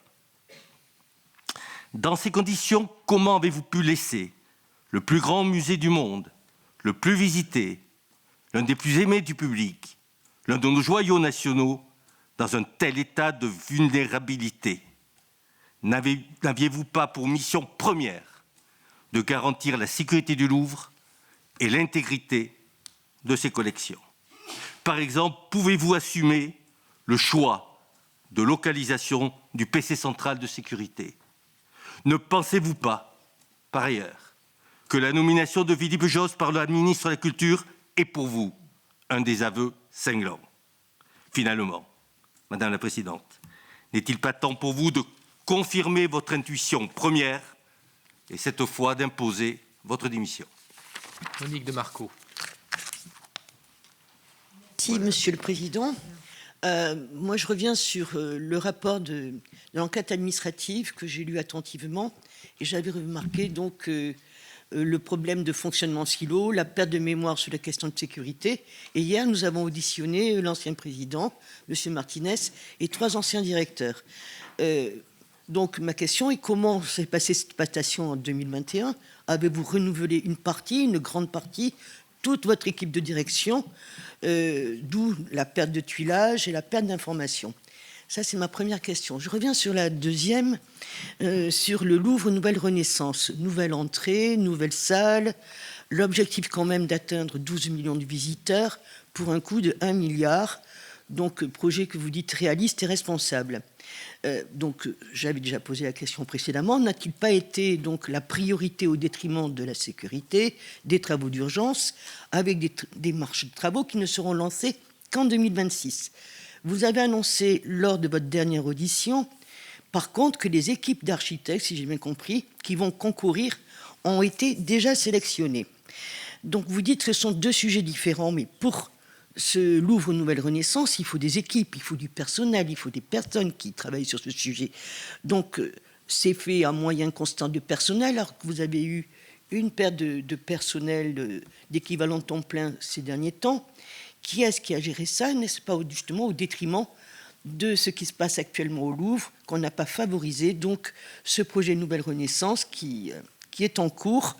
Et quand même, je me permets de revenir sur le rapport de la Cour des comptes qui date de novembre 2025, qui dit que sur le projet Louvre, une grande colonnade de Nouvelle Renaissance, toutefois a été engagé par le musée, ce projet, sans étude préalable, qu'il s'agisse d'études de faisabilité technique et d'architecturale, de définition des besoins fonctionnels d'évaluation financière ou encore d'impact sur le flux des visiteurs, de même aucune évaluation de coût de fonctionnement induit par l'ouverture de ces nouveaux espaces. Comment répondez-vous à ce rapport de la Cour des comptes?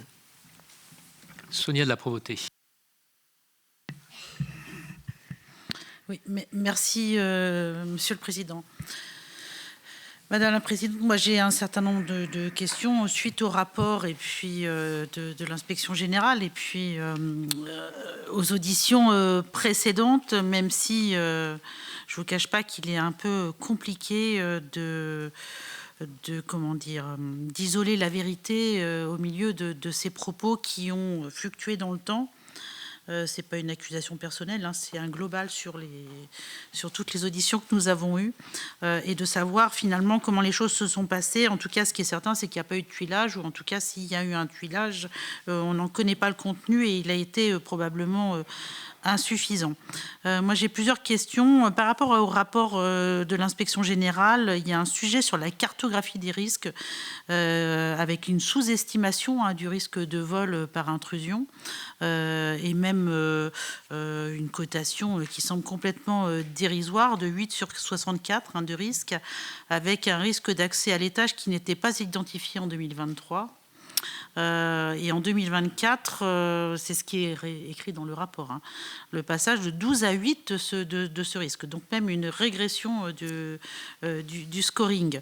Et il est préconisé évidemment de réévaluer en urgence, hein, urgentissime même, cette cartographie des risques. Donc où en est-on dans ces travaux de cartographie des risques, parce que en l'état actuel des choses, manifestement, elle n'est pas opérante, elle n'est pas opérationnelle et elle le reste là tant qu'elle n'est pas remise en œuvre. Il semble aussi que ce soit quand même un préliminaire essentiel à la mise en place du plan de prévention et du schéma directeur. Donc, est-ce que vous avez prévu aussi de réviser le schéma directeur à l'aune de cette révision des cartographies des risques? Je sais que tout ça est désastreux, mais finalement, les retards se prennent parce que une espèce de désorganisation ou de non-priorisation des choses qui sont pourtant assez logiques, finalement, n'a pas été faite. Il y a un plan de formation exceptionnel qui a été proposé, qui a été largement préconisé pour développer la culture de la sûreté, la vigilance comportementale, des exercices avec force de sécurité. Est-ce que dans le premier trimestre de 2026, il est bien prévu un calendrier extrêmement précis de mise à niveau de la formation, des connaissances, même si évidemment il y a un passé de non-formation, donc il y a beaucoup de choses à récupérer. Il y a une refonte totale de l'ensemble des procédures de crise et d'alerte avant fin 2025. Est-ce que ça a été fait, puisqu'on voit bien que, par exemple, la diffusion des messages d'alerte par le PCC ont été, pour certains, inaudibles, parce qu'il n'y a pas de canal prioritaire. On nous parle de réponse au téléphone fixe, enfin, d'un certain nombre de sujets qui paraissent quand même assez, décalés face à l'importance et de la situation actuelle, mais aussi l'importance du lieu et des collections qu'elle renferme. Et donc, est-ce que les fiches de procédure qui n'ont pas été révisées depuis 2016, il est prévu qu'elles soient révisées, j'allais dire dans l'urgence urgentissime, comme pour la cartographie. Et enfin, on évoque un sujet de comitologie entre Louvre-Renaissance, Louvre-Grande Colonnade, un problème d'organigramme, d'autorité fonctionnelle, notamment de la sécurité. Tous ces sujets-là, est-ce qu'il est prévu d'avoir un organigramme un peu propre, un peu, clarifié, et en tout cas assez évident pour n'importe quelle personne qui travaille au Louvre, de savoir qui est responsable de quoi et comment les autorités se transmettent d'un domaine à l'autre. Je vous remercie. Laure Darcos. Merci, Monsieur le Président. Plusieurs choses, chers collègues. Je voudrais quand même vous rappeler le contexte dans lequel Madame Descartes a pris cette présidence. On est juste après le Covid. Je pense que vous avez tous à peu près oublié le chaos dans lequel nous étions tous, et en particulier les établissements. Je peux le dire parce que j'ai quelqu'un de proche qui a eu en effet aussi des établissements publics à remettre en état de marche, avec des déficits absolument énormes, et savoir comment on allait réouvrir les musées. Je voudrais poser cette question parce que, en fait, vraiment, depuis le début, on n'en parle pas. C'est après le Covid, après le traumatisme, qui a fait un tsunami dans le monde entier et auprès de beaucoup d'établissements culturels. Max, les passations de pouvoir, tu n'en as jamais fait dans les ministères, je peux te dire comment ça se passe. Les ministres se parlent, mais c'est surtout les administrations. Les administrations, et notamment les directeurs de cabinet. Bon.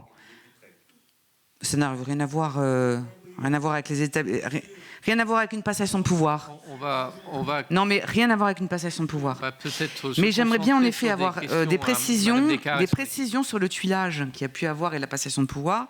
Parce que de son côté, M. Martinez était un tout petit peu vague sur la question, disant qu'il avait fait cette permanence de pouvoir avant votre nomination, et on ne sait pas trop exactement en effet comment ça s'est passé, quels ont été les dossiers qui ont été discutés, et avec en fait vos administrateurs généraux et directions, et savoir si du coup, au-delà même du document lui-même, mais savoir si la sécurité a été envisagée.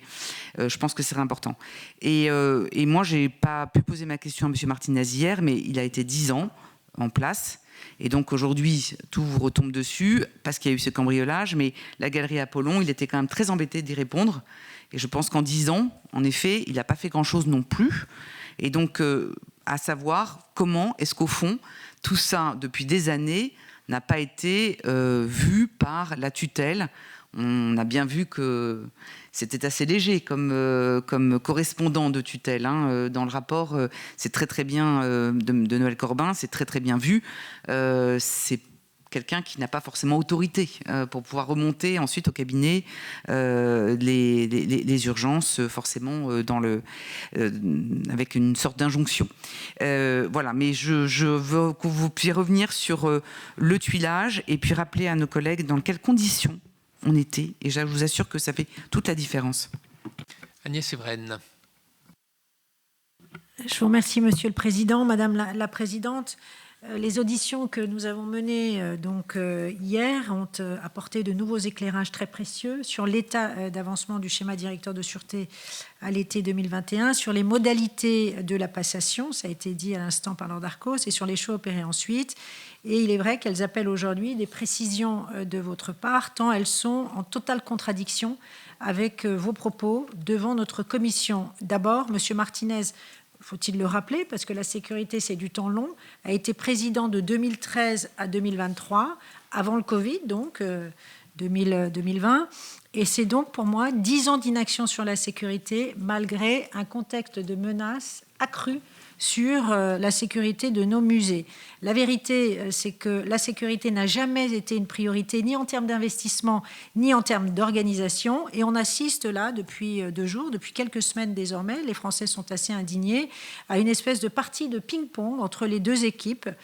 Et c'est vrai que c'est assez stupéfiant, je dois le dire, au lieu tout simplement de reconnaître simplement, ça peut arriver qu'il y a eu des erreurs fatales qui ont été commises, parce qu'on voit bien que c'est une chaîne de défaillance et d'absence de hiérarchisation des priorités qui a conduit à un tel cambriolage, je le rappelle, en quelques minutes, en plein jour et en plein Paris. Alors, sur la transmission des alertes de sûreté, en fait, on ne sait pas qui croire. Monsieur Martinez, qui dit que la continuité du service public a été parfaitement assurée, ou vous, qui avez indiqué ne pas avoir eu connaissance de certains audits antérieurs, notamment ceux de 2017 et 2018, au moment de votre prise de fonction. Et pourtant, les auditions d'hier ont établi qu'un tuilage, et ça a été dit par Lord Darcos, de plusieurs mois a été organisé, que des notes de synthèse ont été produites par les directions et que 2 des directeurs principaux sont restés en place après votre arrivée, ainsi que les équipes clés. Et donc, pouvez-vous nous dire précisément ce qui, selon vous, n'a pas été transmis, les documents eux-mêmes, leur portée ou leur caractère prioritaire?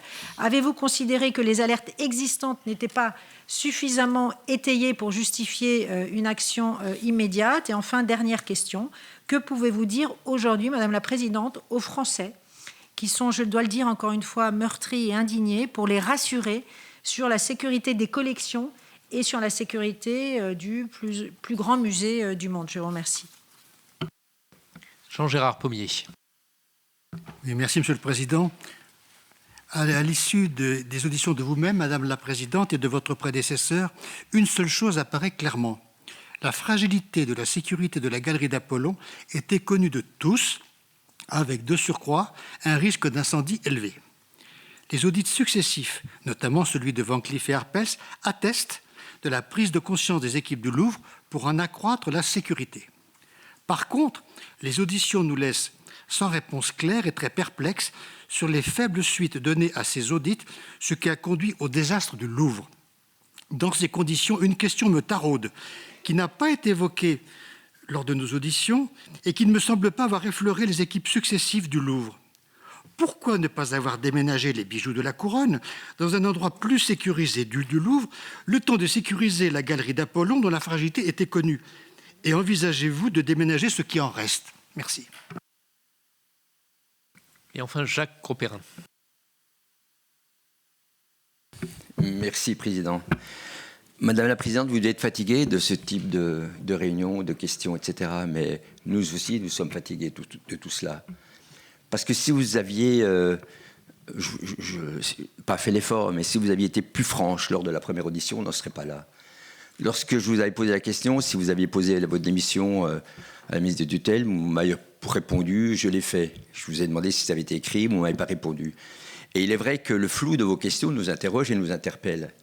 Et lorsque vous venez, et là je rejoins Max Brisson, lorsque cette audition aujourd'hui vous concerne, vous revenez avec vos équipes, on s'interroge sur le fait que soit vous ne répondez pas aux questions, soit vous déportez vis-à-vis de vos collaborateurs et vous les mettez dans des situations pas faciles également. Et je crois que lorsqu'on est patron, on doit assumer. Est-ce que vous êtes imaginé de la hauteur de la tâche à laquelle vous étiez confronté lorsque vous avez pris cette responsabilité du Louvre? Ce n'est pas une MJC. C'est pas un hommage que je fais au MJC, mais en tout cas, c'est pas quelque chose d'anodin. Parce que derrière tout cela, c'est une perte du patrimoine historique de la France. C'est pas simplement 80 millions d'euros.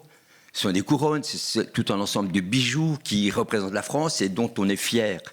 Et on se rend compte que vous vous interrogez, vous répondez. Il y a des auditions qui ont été faites. Bon, je reste sur mes notes, mais pardonnez-moi si je me suis laissé aller par rapport à ça. Mais moi, je m'interroge parce que lorsque la recommandation numéro 2 de M. Corbin, qui demande l'institution, l'obligation d'organiser une passation de pouvoir, etc., comment s'est-elle passée? Est-ce qu'il y a eu un compte-rendu? Qu'est-ce que vous êtes dit? Rien n'apparaît par rapport à ça. J'ai l'impression que vous essayez de protéger, alors je ne sais pas qui. Vous, votre tutelle, vos collaborateurs. Le problème, c'est qu'à un moment donné, on ne comprend plus ce qui se passe et on a besoin, à un moment donné, de savoir pour comprendre, au-delà de ça, tout ce qui s'est passé. Lorsque l'audit Van Cleef avait montré qu'il y avait un risque de braquage, bon, j'ai bien compris, vous ne l'aviez pas vu. Bon, vous ne l'avez pas vu, c'est quand même... c'est lunaire, c'est lunaire. Lorsqu'il y avait un document qui avait été fait, il y a plus de 7 ans, sur le mode opératoire du Louvre et du vol, et qui est arrivé...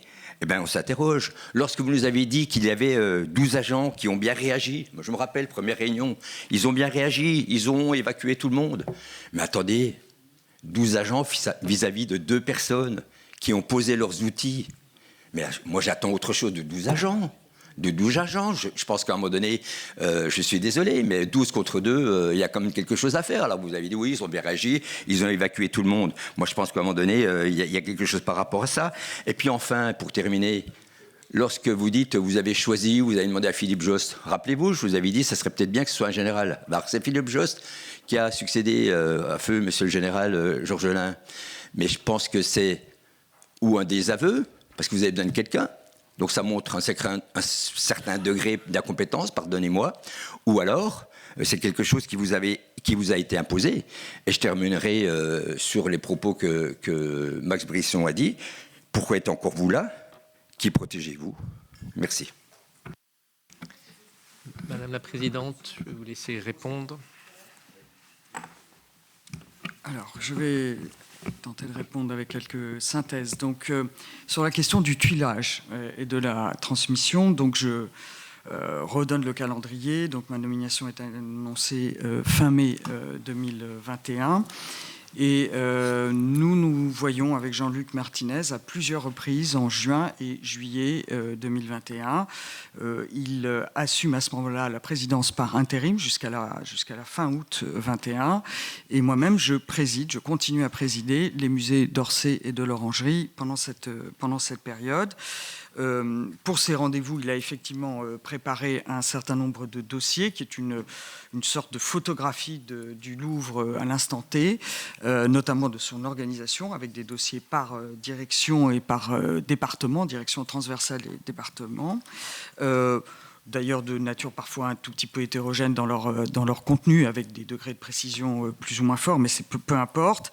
Donc ça, c'est pour présenter l'état et l'organisation du Louvre, l'organigramme tel qu'il s'était développé sous ces différents mandats.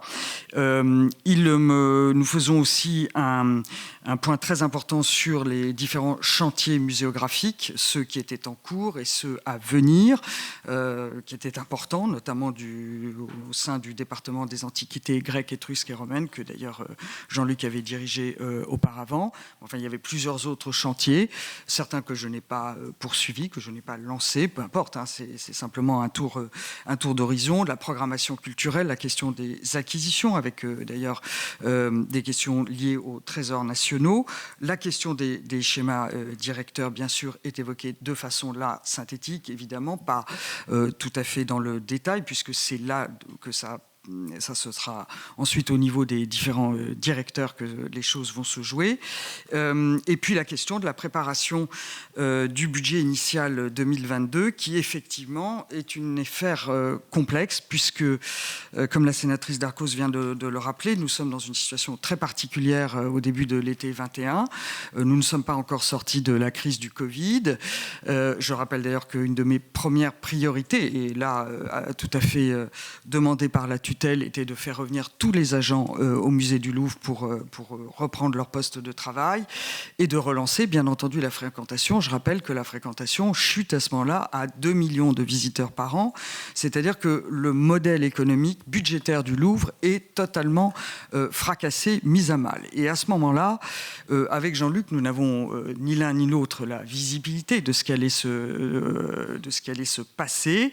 Et je transmets les premières orientations d'ailleurs budgétaires à Kim Pham, qui allait me rejoindre comme administrateur général dès le 1er septembre 2021. Je prends mes fonctions le 1er septembre 2021, avec d'immenses interrogations qu'on partagera d'ailleurs avec la tutelle pour la construction du budget 2022. Je pense que c'est effectivement important de rappeler ces questions de contexte, comme il faudrait aussi rappeler la mobilisation de l'établissement public au moment des Jeux Olympiques. Je me permets de le dire, il se trouve que le Louvre a été au cœur du dispositif olympique, on peut s'en féliciter, il a été très à l'honneur de la cérémonie d'ouverture, mais pas que.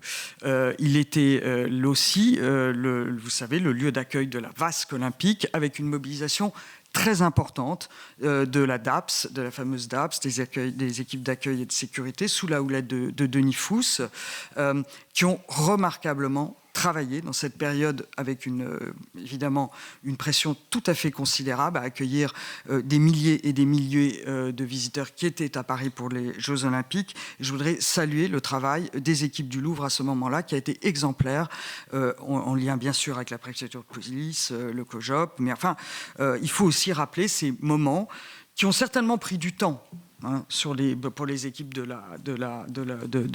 la DAPS, mais qui étaient absolument essentielles et qui font partie des fonctions du Louvre. Alors, sur le tuilage, donc, c'est une revue générale d'ensemble avec Jean-Luc Martinez, qui se passe tout à fait normalement, avec des échanges, des choses où évidemment on converge totalement, des choses où il peut y avoir des discussions, des choix qui seront ensuite faits, notamment de programmation, mais peu importe, ce ne sont pas les questions sans doute les plus essentielles, et les questions des schémas directeurs qui sont effectivement là. Le schéma directeur incendie, qui est en développement déjà depuis plusieurs années, qui s'achèvera dans 1 an et demi à peu près, qui est un schéma absolument capital.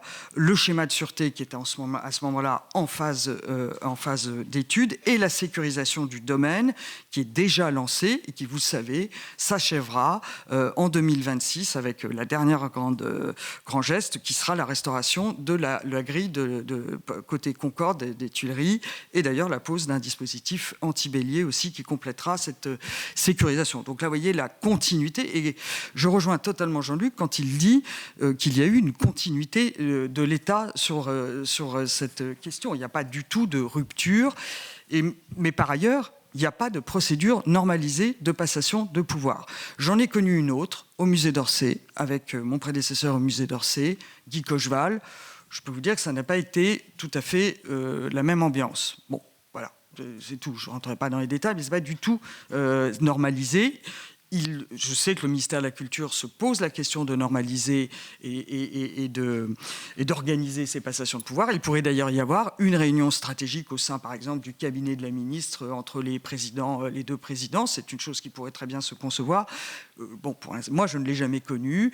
Donc, nous avons travaillé ensemble. Nous nous connaissions bien. Par ailleurs, nous avions travaillé notamment autour du Louvre à Abu Dhabi.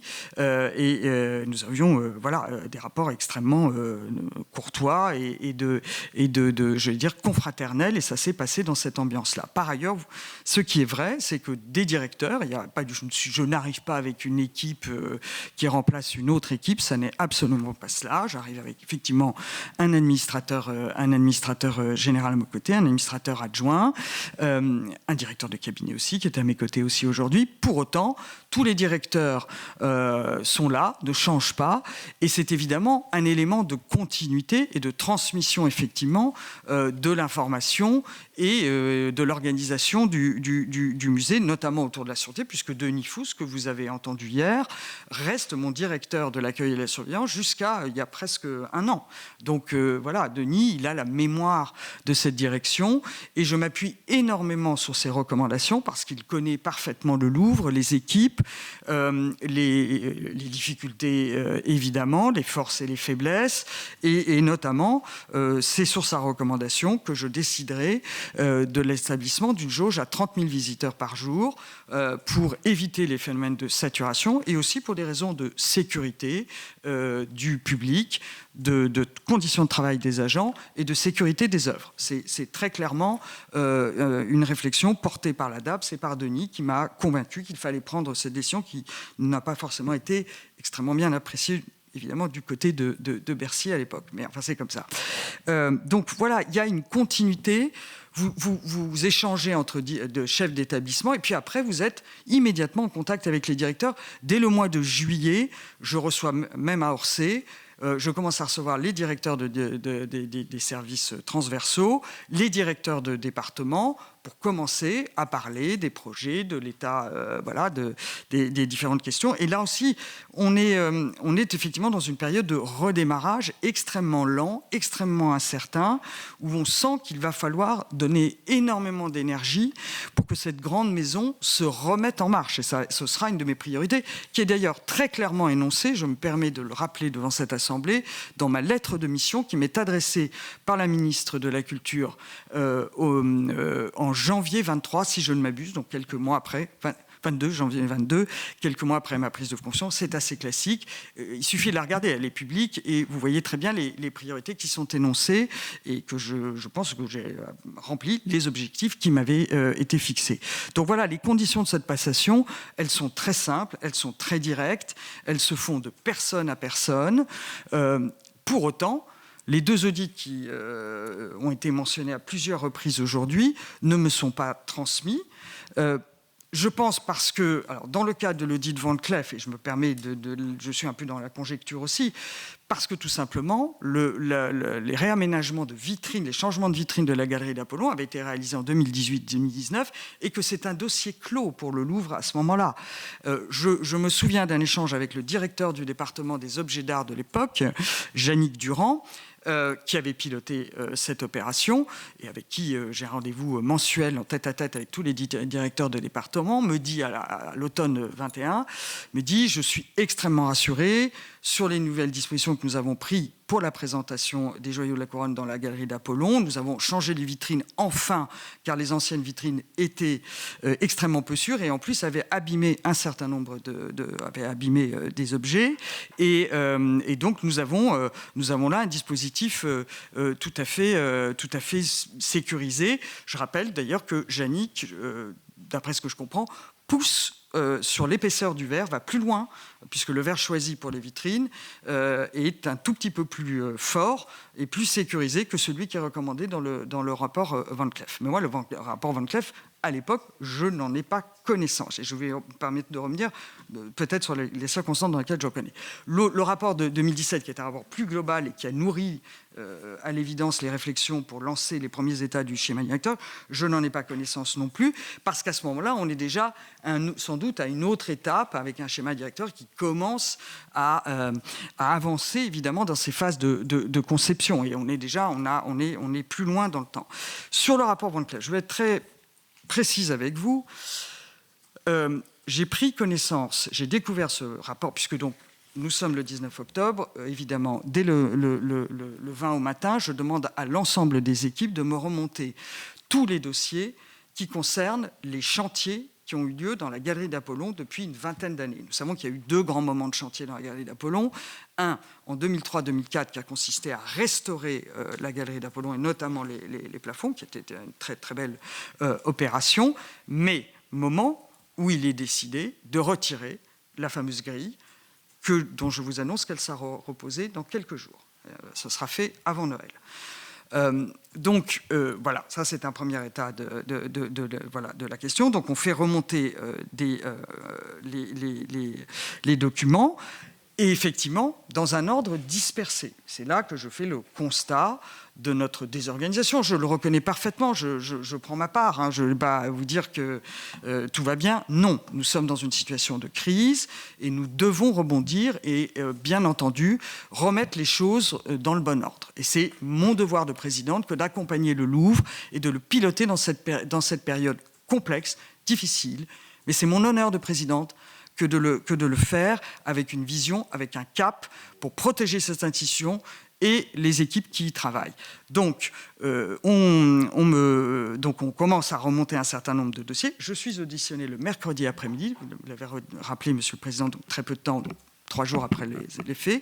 Quand je suis auditionné, je n'ai pas connaissance du rapport Van Cleef. 24 heures plus tard, jeudi, nous sommes en train de compulser tous les documents, et là, remonte le rapport Van Cleef. Je le lis, je suis comme vous extrêmement troublé. Et il remonte par une coordinatrice de travaux, voilà, au sein de la direction de l'architecture, qui nous transmet ce document qu'elle connaissait, qui était archivé, et archivé pas aux archives que Marie vient d'évoquer, mais au sein de la direction, dans un certain nombre de dossiers qui étaient inactifs, si vous voulez, qui n'étaient plus actifs et qui étaient, dont elle avait connaissance, parce qu'elle avait été associée à ce chantier. Immédiatement, je lis le rapport, je pense que j'ai le même état de saisissement que vous tous. Nous le transmettons immédiatement au cabinet de la ministre. Nous le transmettons immédiatement aux inspecteurs de l'IGAC et nous le transmettons aussi dans la foulée à l'OCBC. Très clair. Ah non, ça mais d'ailleurs Jean-Luc l'a dit, je crois, très clairement hier. Non, enfin, pardonnez-moi, monsieur le sénateur, je me permets, alors vous allez me dire que je protège mon prédécesseur, mais je le salue avec beaucoup d'amitié et d'estime. Je pense que le dossier était clos. C'est-à-dire qu'il y avait un certain nombre de travaux, changements de vitrine, etc., qui avaient été faits. Vous savez, dans un musée comme le Louvre, on passe constamment d'un dossier à un autre, de chantier à un autre. Nous sommes plus de 2 ans après. Hein. Moi, je me souviens être allé à l'inauguration, en tant que président d'Orsay, de ces nouvelles vitrines, de cette nouvelle présentation. C'était 2 ans auparavant, donc avant le Covid. Hein. Là encore, voilà. Et le dossier... Et encore, le directeur de département qui a été au cœur de cette transformation me dit à l'automne 21, bon, la galerie d'Apollon, voilà, on est sécurisé avec ces nouvelles vitrines, c'est quand même beaucoup plus satisfaisant qu'avant. Et voilà, moi, je n'ai pas de raison de mettre en cause le travail des équipes précédentes. Je m'appuie sur cette connaissance et évidemment, je fais totalement confiance. Donc, oui, là, ce que nous soulevons, c'est un défaut, effectivement, de mémoire, dans l'organisation de la mémoire du Louvre, ce que j'ai évoqué de façon rapide dans mon propos liminaire. C'est pour ça que je diligente un audit interne dès le mois de janvier, pour que nous organisions enfin cette transmission de la mémoire, que nous organisions par exemple des processus très clairs lorsque les uns et les autres nous quittons cet établissement. Là aussi, il y a eu on s'aperçoit que certains ont laissé des archives, d'autres pas d'archives. Enfin bon, ça ne peut pas continuer comme ça. Nous sommes tous d'accord qu'il faut absolument garder cette mémoire parce qu'elle est importante. Ce temps long du Louvre, il est capital pour bien comprendre le palimpseste, en quelque sorte, architectural et muséal qu'est le Louvre. Mais oui, je constate avec vous, et c'est effectivement un point... évidemment, d'immenses faiblesses de cette maison, qu'il m'appartient dans l'urgence et avec beaucoup d'exigence de corriger. Et j'aurai donc à mes côtés, je l'espère, Philippe Jost, mais aussi un coordonnateur sûreté, parce qu'il y a des enjeux, là aussi, de sensibilité de certains dossiers. Trop de documents sensibles fuitent du Louvre, je n'ai pas besoin d'insister dans les médias, voilà, c'est totalement inadmissible. C'est totalement inadmissible. Donc ça veut dire aussi que c'est une culture de sûreté et de responsabilité. Rappeler aux uns et aux autres qui travaillent dans cet établissement leur devoir de discrétion, de réserve, lorsqu'ils manipulent des informations sensibles, c'est très clair. J'ai d'ailleurs fait déposer une plainte contre X parce que un organe de presse a publié, c'est pas contre l'organe de presse, mais simplement, si nous identifions la personne qui a fait fuiter des documents extrêmement sensibles du Louvre, il y aura là, évidemment, une action. Hein. C'est totalement évident. Donc, oui, la marche est longue, elle va être très forte, mais nous ne pouvons pas continuer comme ça. Ça, c'est certain. Et c'est effectivement ces deux rapports, mais c'est surtout le rapport Van Cleef qui est sans doute le plus troublant par rapport évidemment au sujet qui nous a réunis, et sans doute le déclencheur, je pense, d'une prise de conscience extrêmement profonde dans l'établissement. Juste un point sur les rapports Van Cleef. Vous ne pouviez pas le mentionner quand vous êtes venu ici au Sénat, puisque vous n'en aviez pas connaissance. En revanche, vous n'en aviez connaissance quand vous êtes allé à l'Assemblée nationale. Vous ne l'avez pas mentionné non plus. Alors, je ne l'ai pas mentionné. Aucune question ne m'a été posée sur ce rapport à l'Assemblée nationale. Je ne l'ai pas mentionné à dessein, parce que...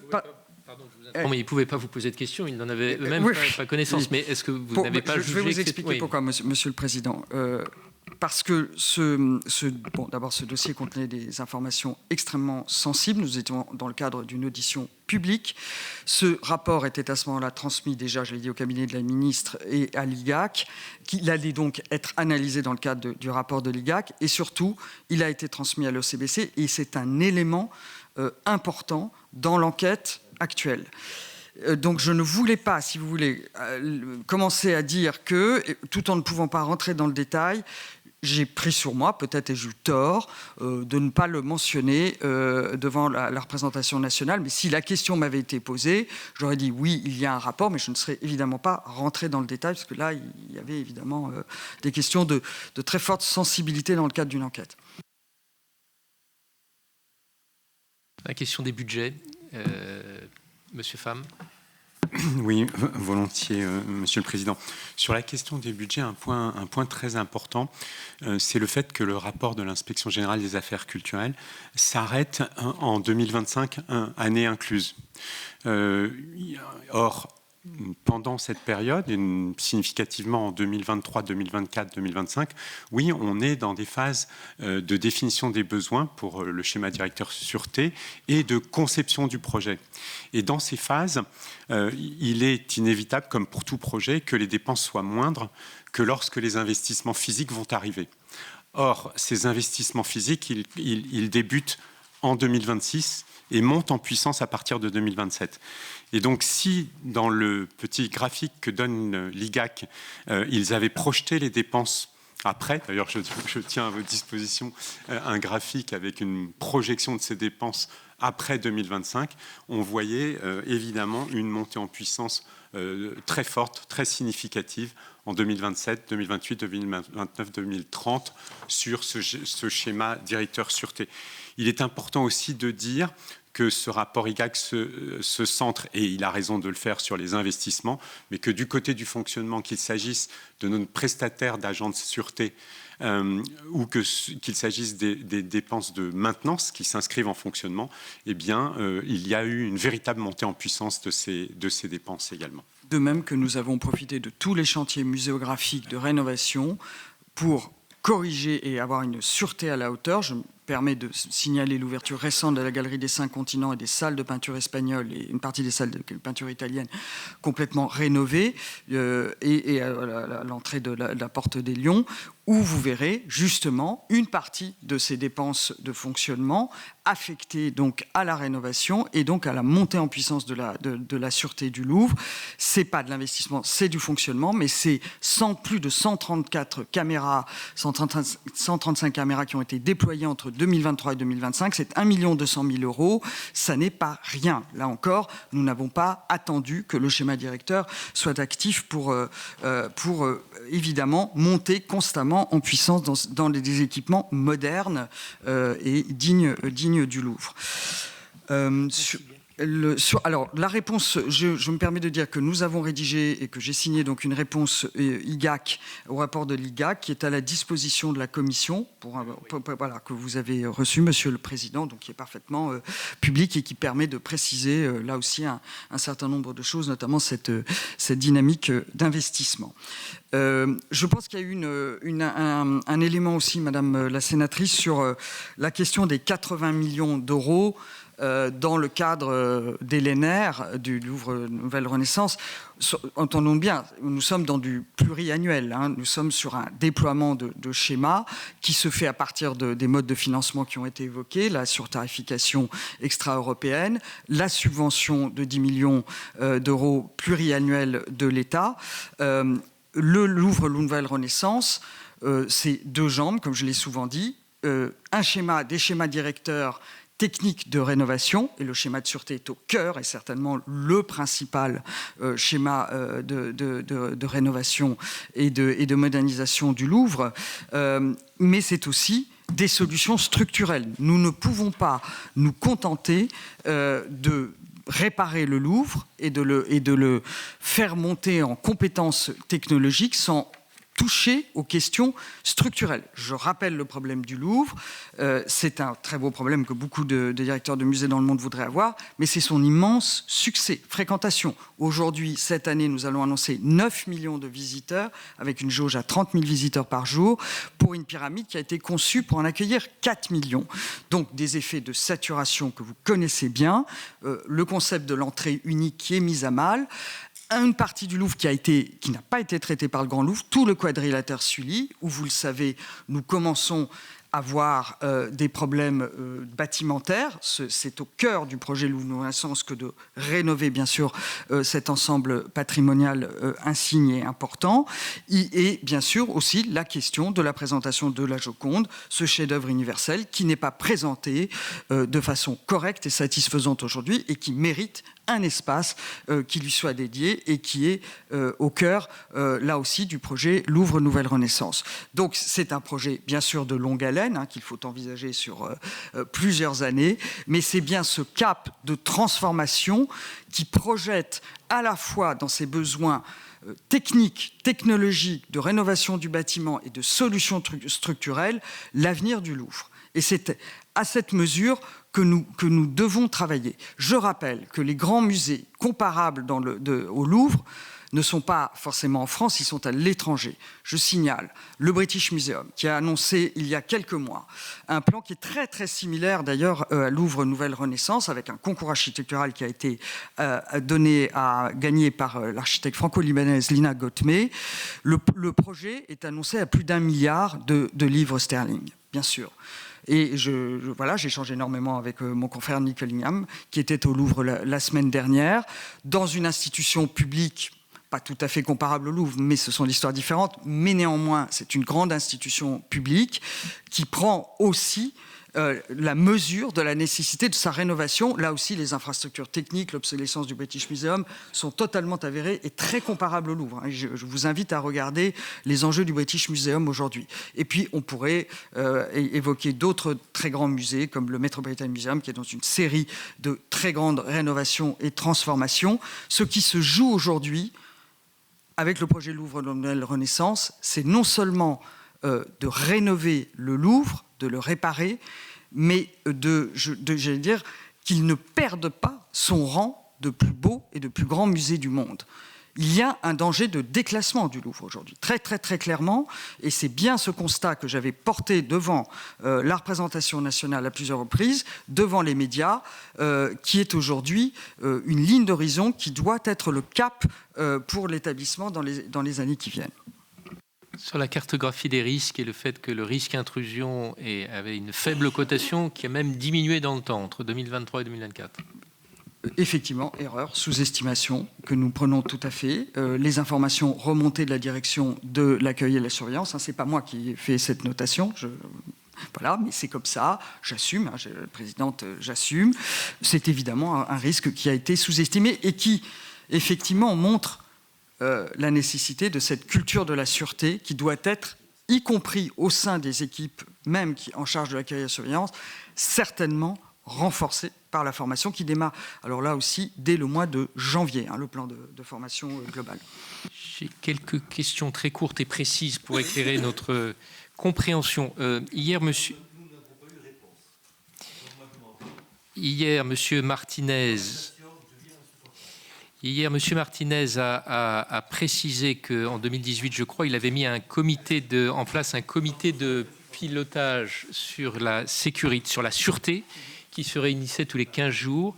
Est-ce que... Madame Descartes répond aux questions auxquelles elle souhaite répondre. D'abord, l'audition n'est pas finie, Monsieur Brisson. Je disais que M. Martinez hier nous avait dit qu'en 2018, pour répondre aux problèmes de sécurité, il avait mis en place un comité de pilotage qui se réunissait durant sa présidence tous les 15 jours. Ce comité de pilotage existe-t-il toujours? Oui, absolument, monsieur le Président. Les questions de sécurité sont abordées dans ce comité de pilotage. Absolument. Quant sur la galerie d'Apollon, est-ce qu'il y a eu un comité de pilotage spécifique sur la galerie d'Apollon? Nous avons renforcé notre comitologie depuis le 19 octobre. Je préside toutes les semaines un comité de mesures d'urgence sur le déploiement des mesures d'urgence. 17 ont été rendus publics, mais il y en a plus d'une cinquantaine actuellement activés. Pardon, je vous interromps, mais je voulais dire, avant le 19 octobre, est-ce qu'il y a eu un comité de pilotage qui a identifié un risque sur la galerie d'Apollon? Ah non, sur la galerie d'Apollon, non.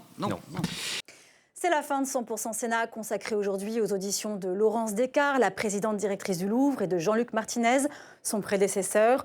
Au cœur de ces échanges, près de 2 mois après le cambriolage du 19 octobre, les conditions de sécurisation du musée et de ses collections. Pour retrouver cette émission, rendez-vous sur notre site internet publicsénat.fr. Merci de nous avoir suivis. Très bonne journée sur Public Sénat.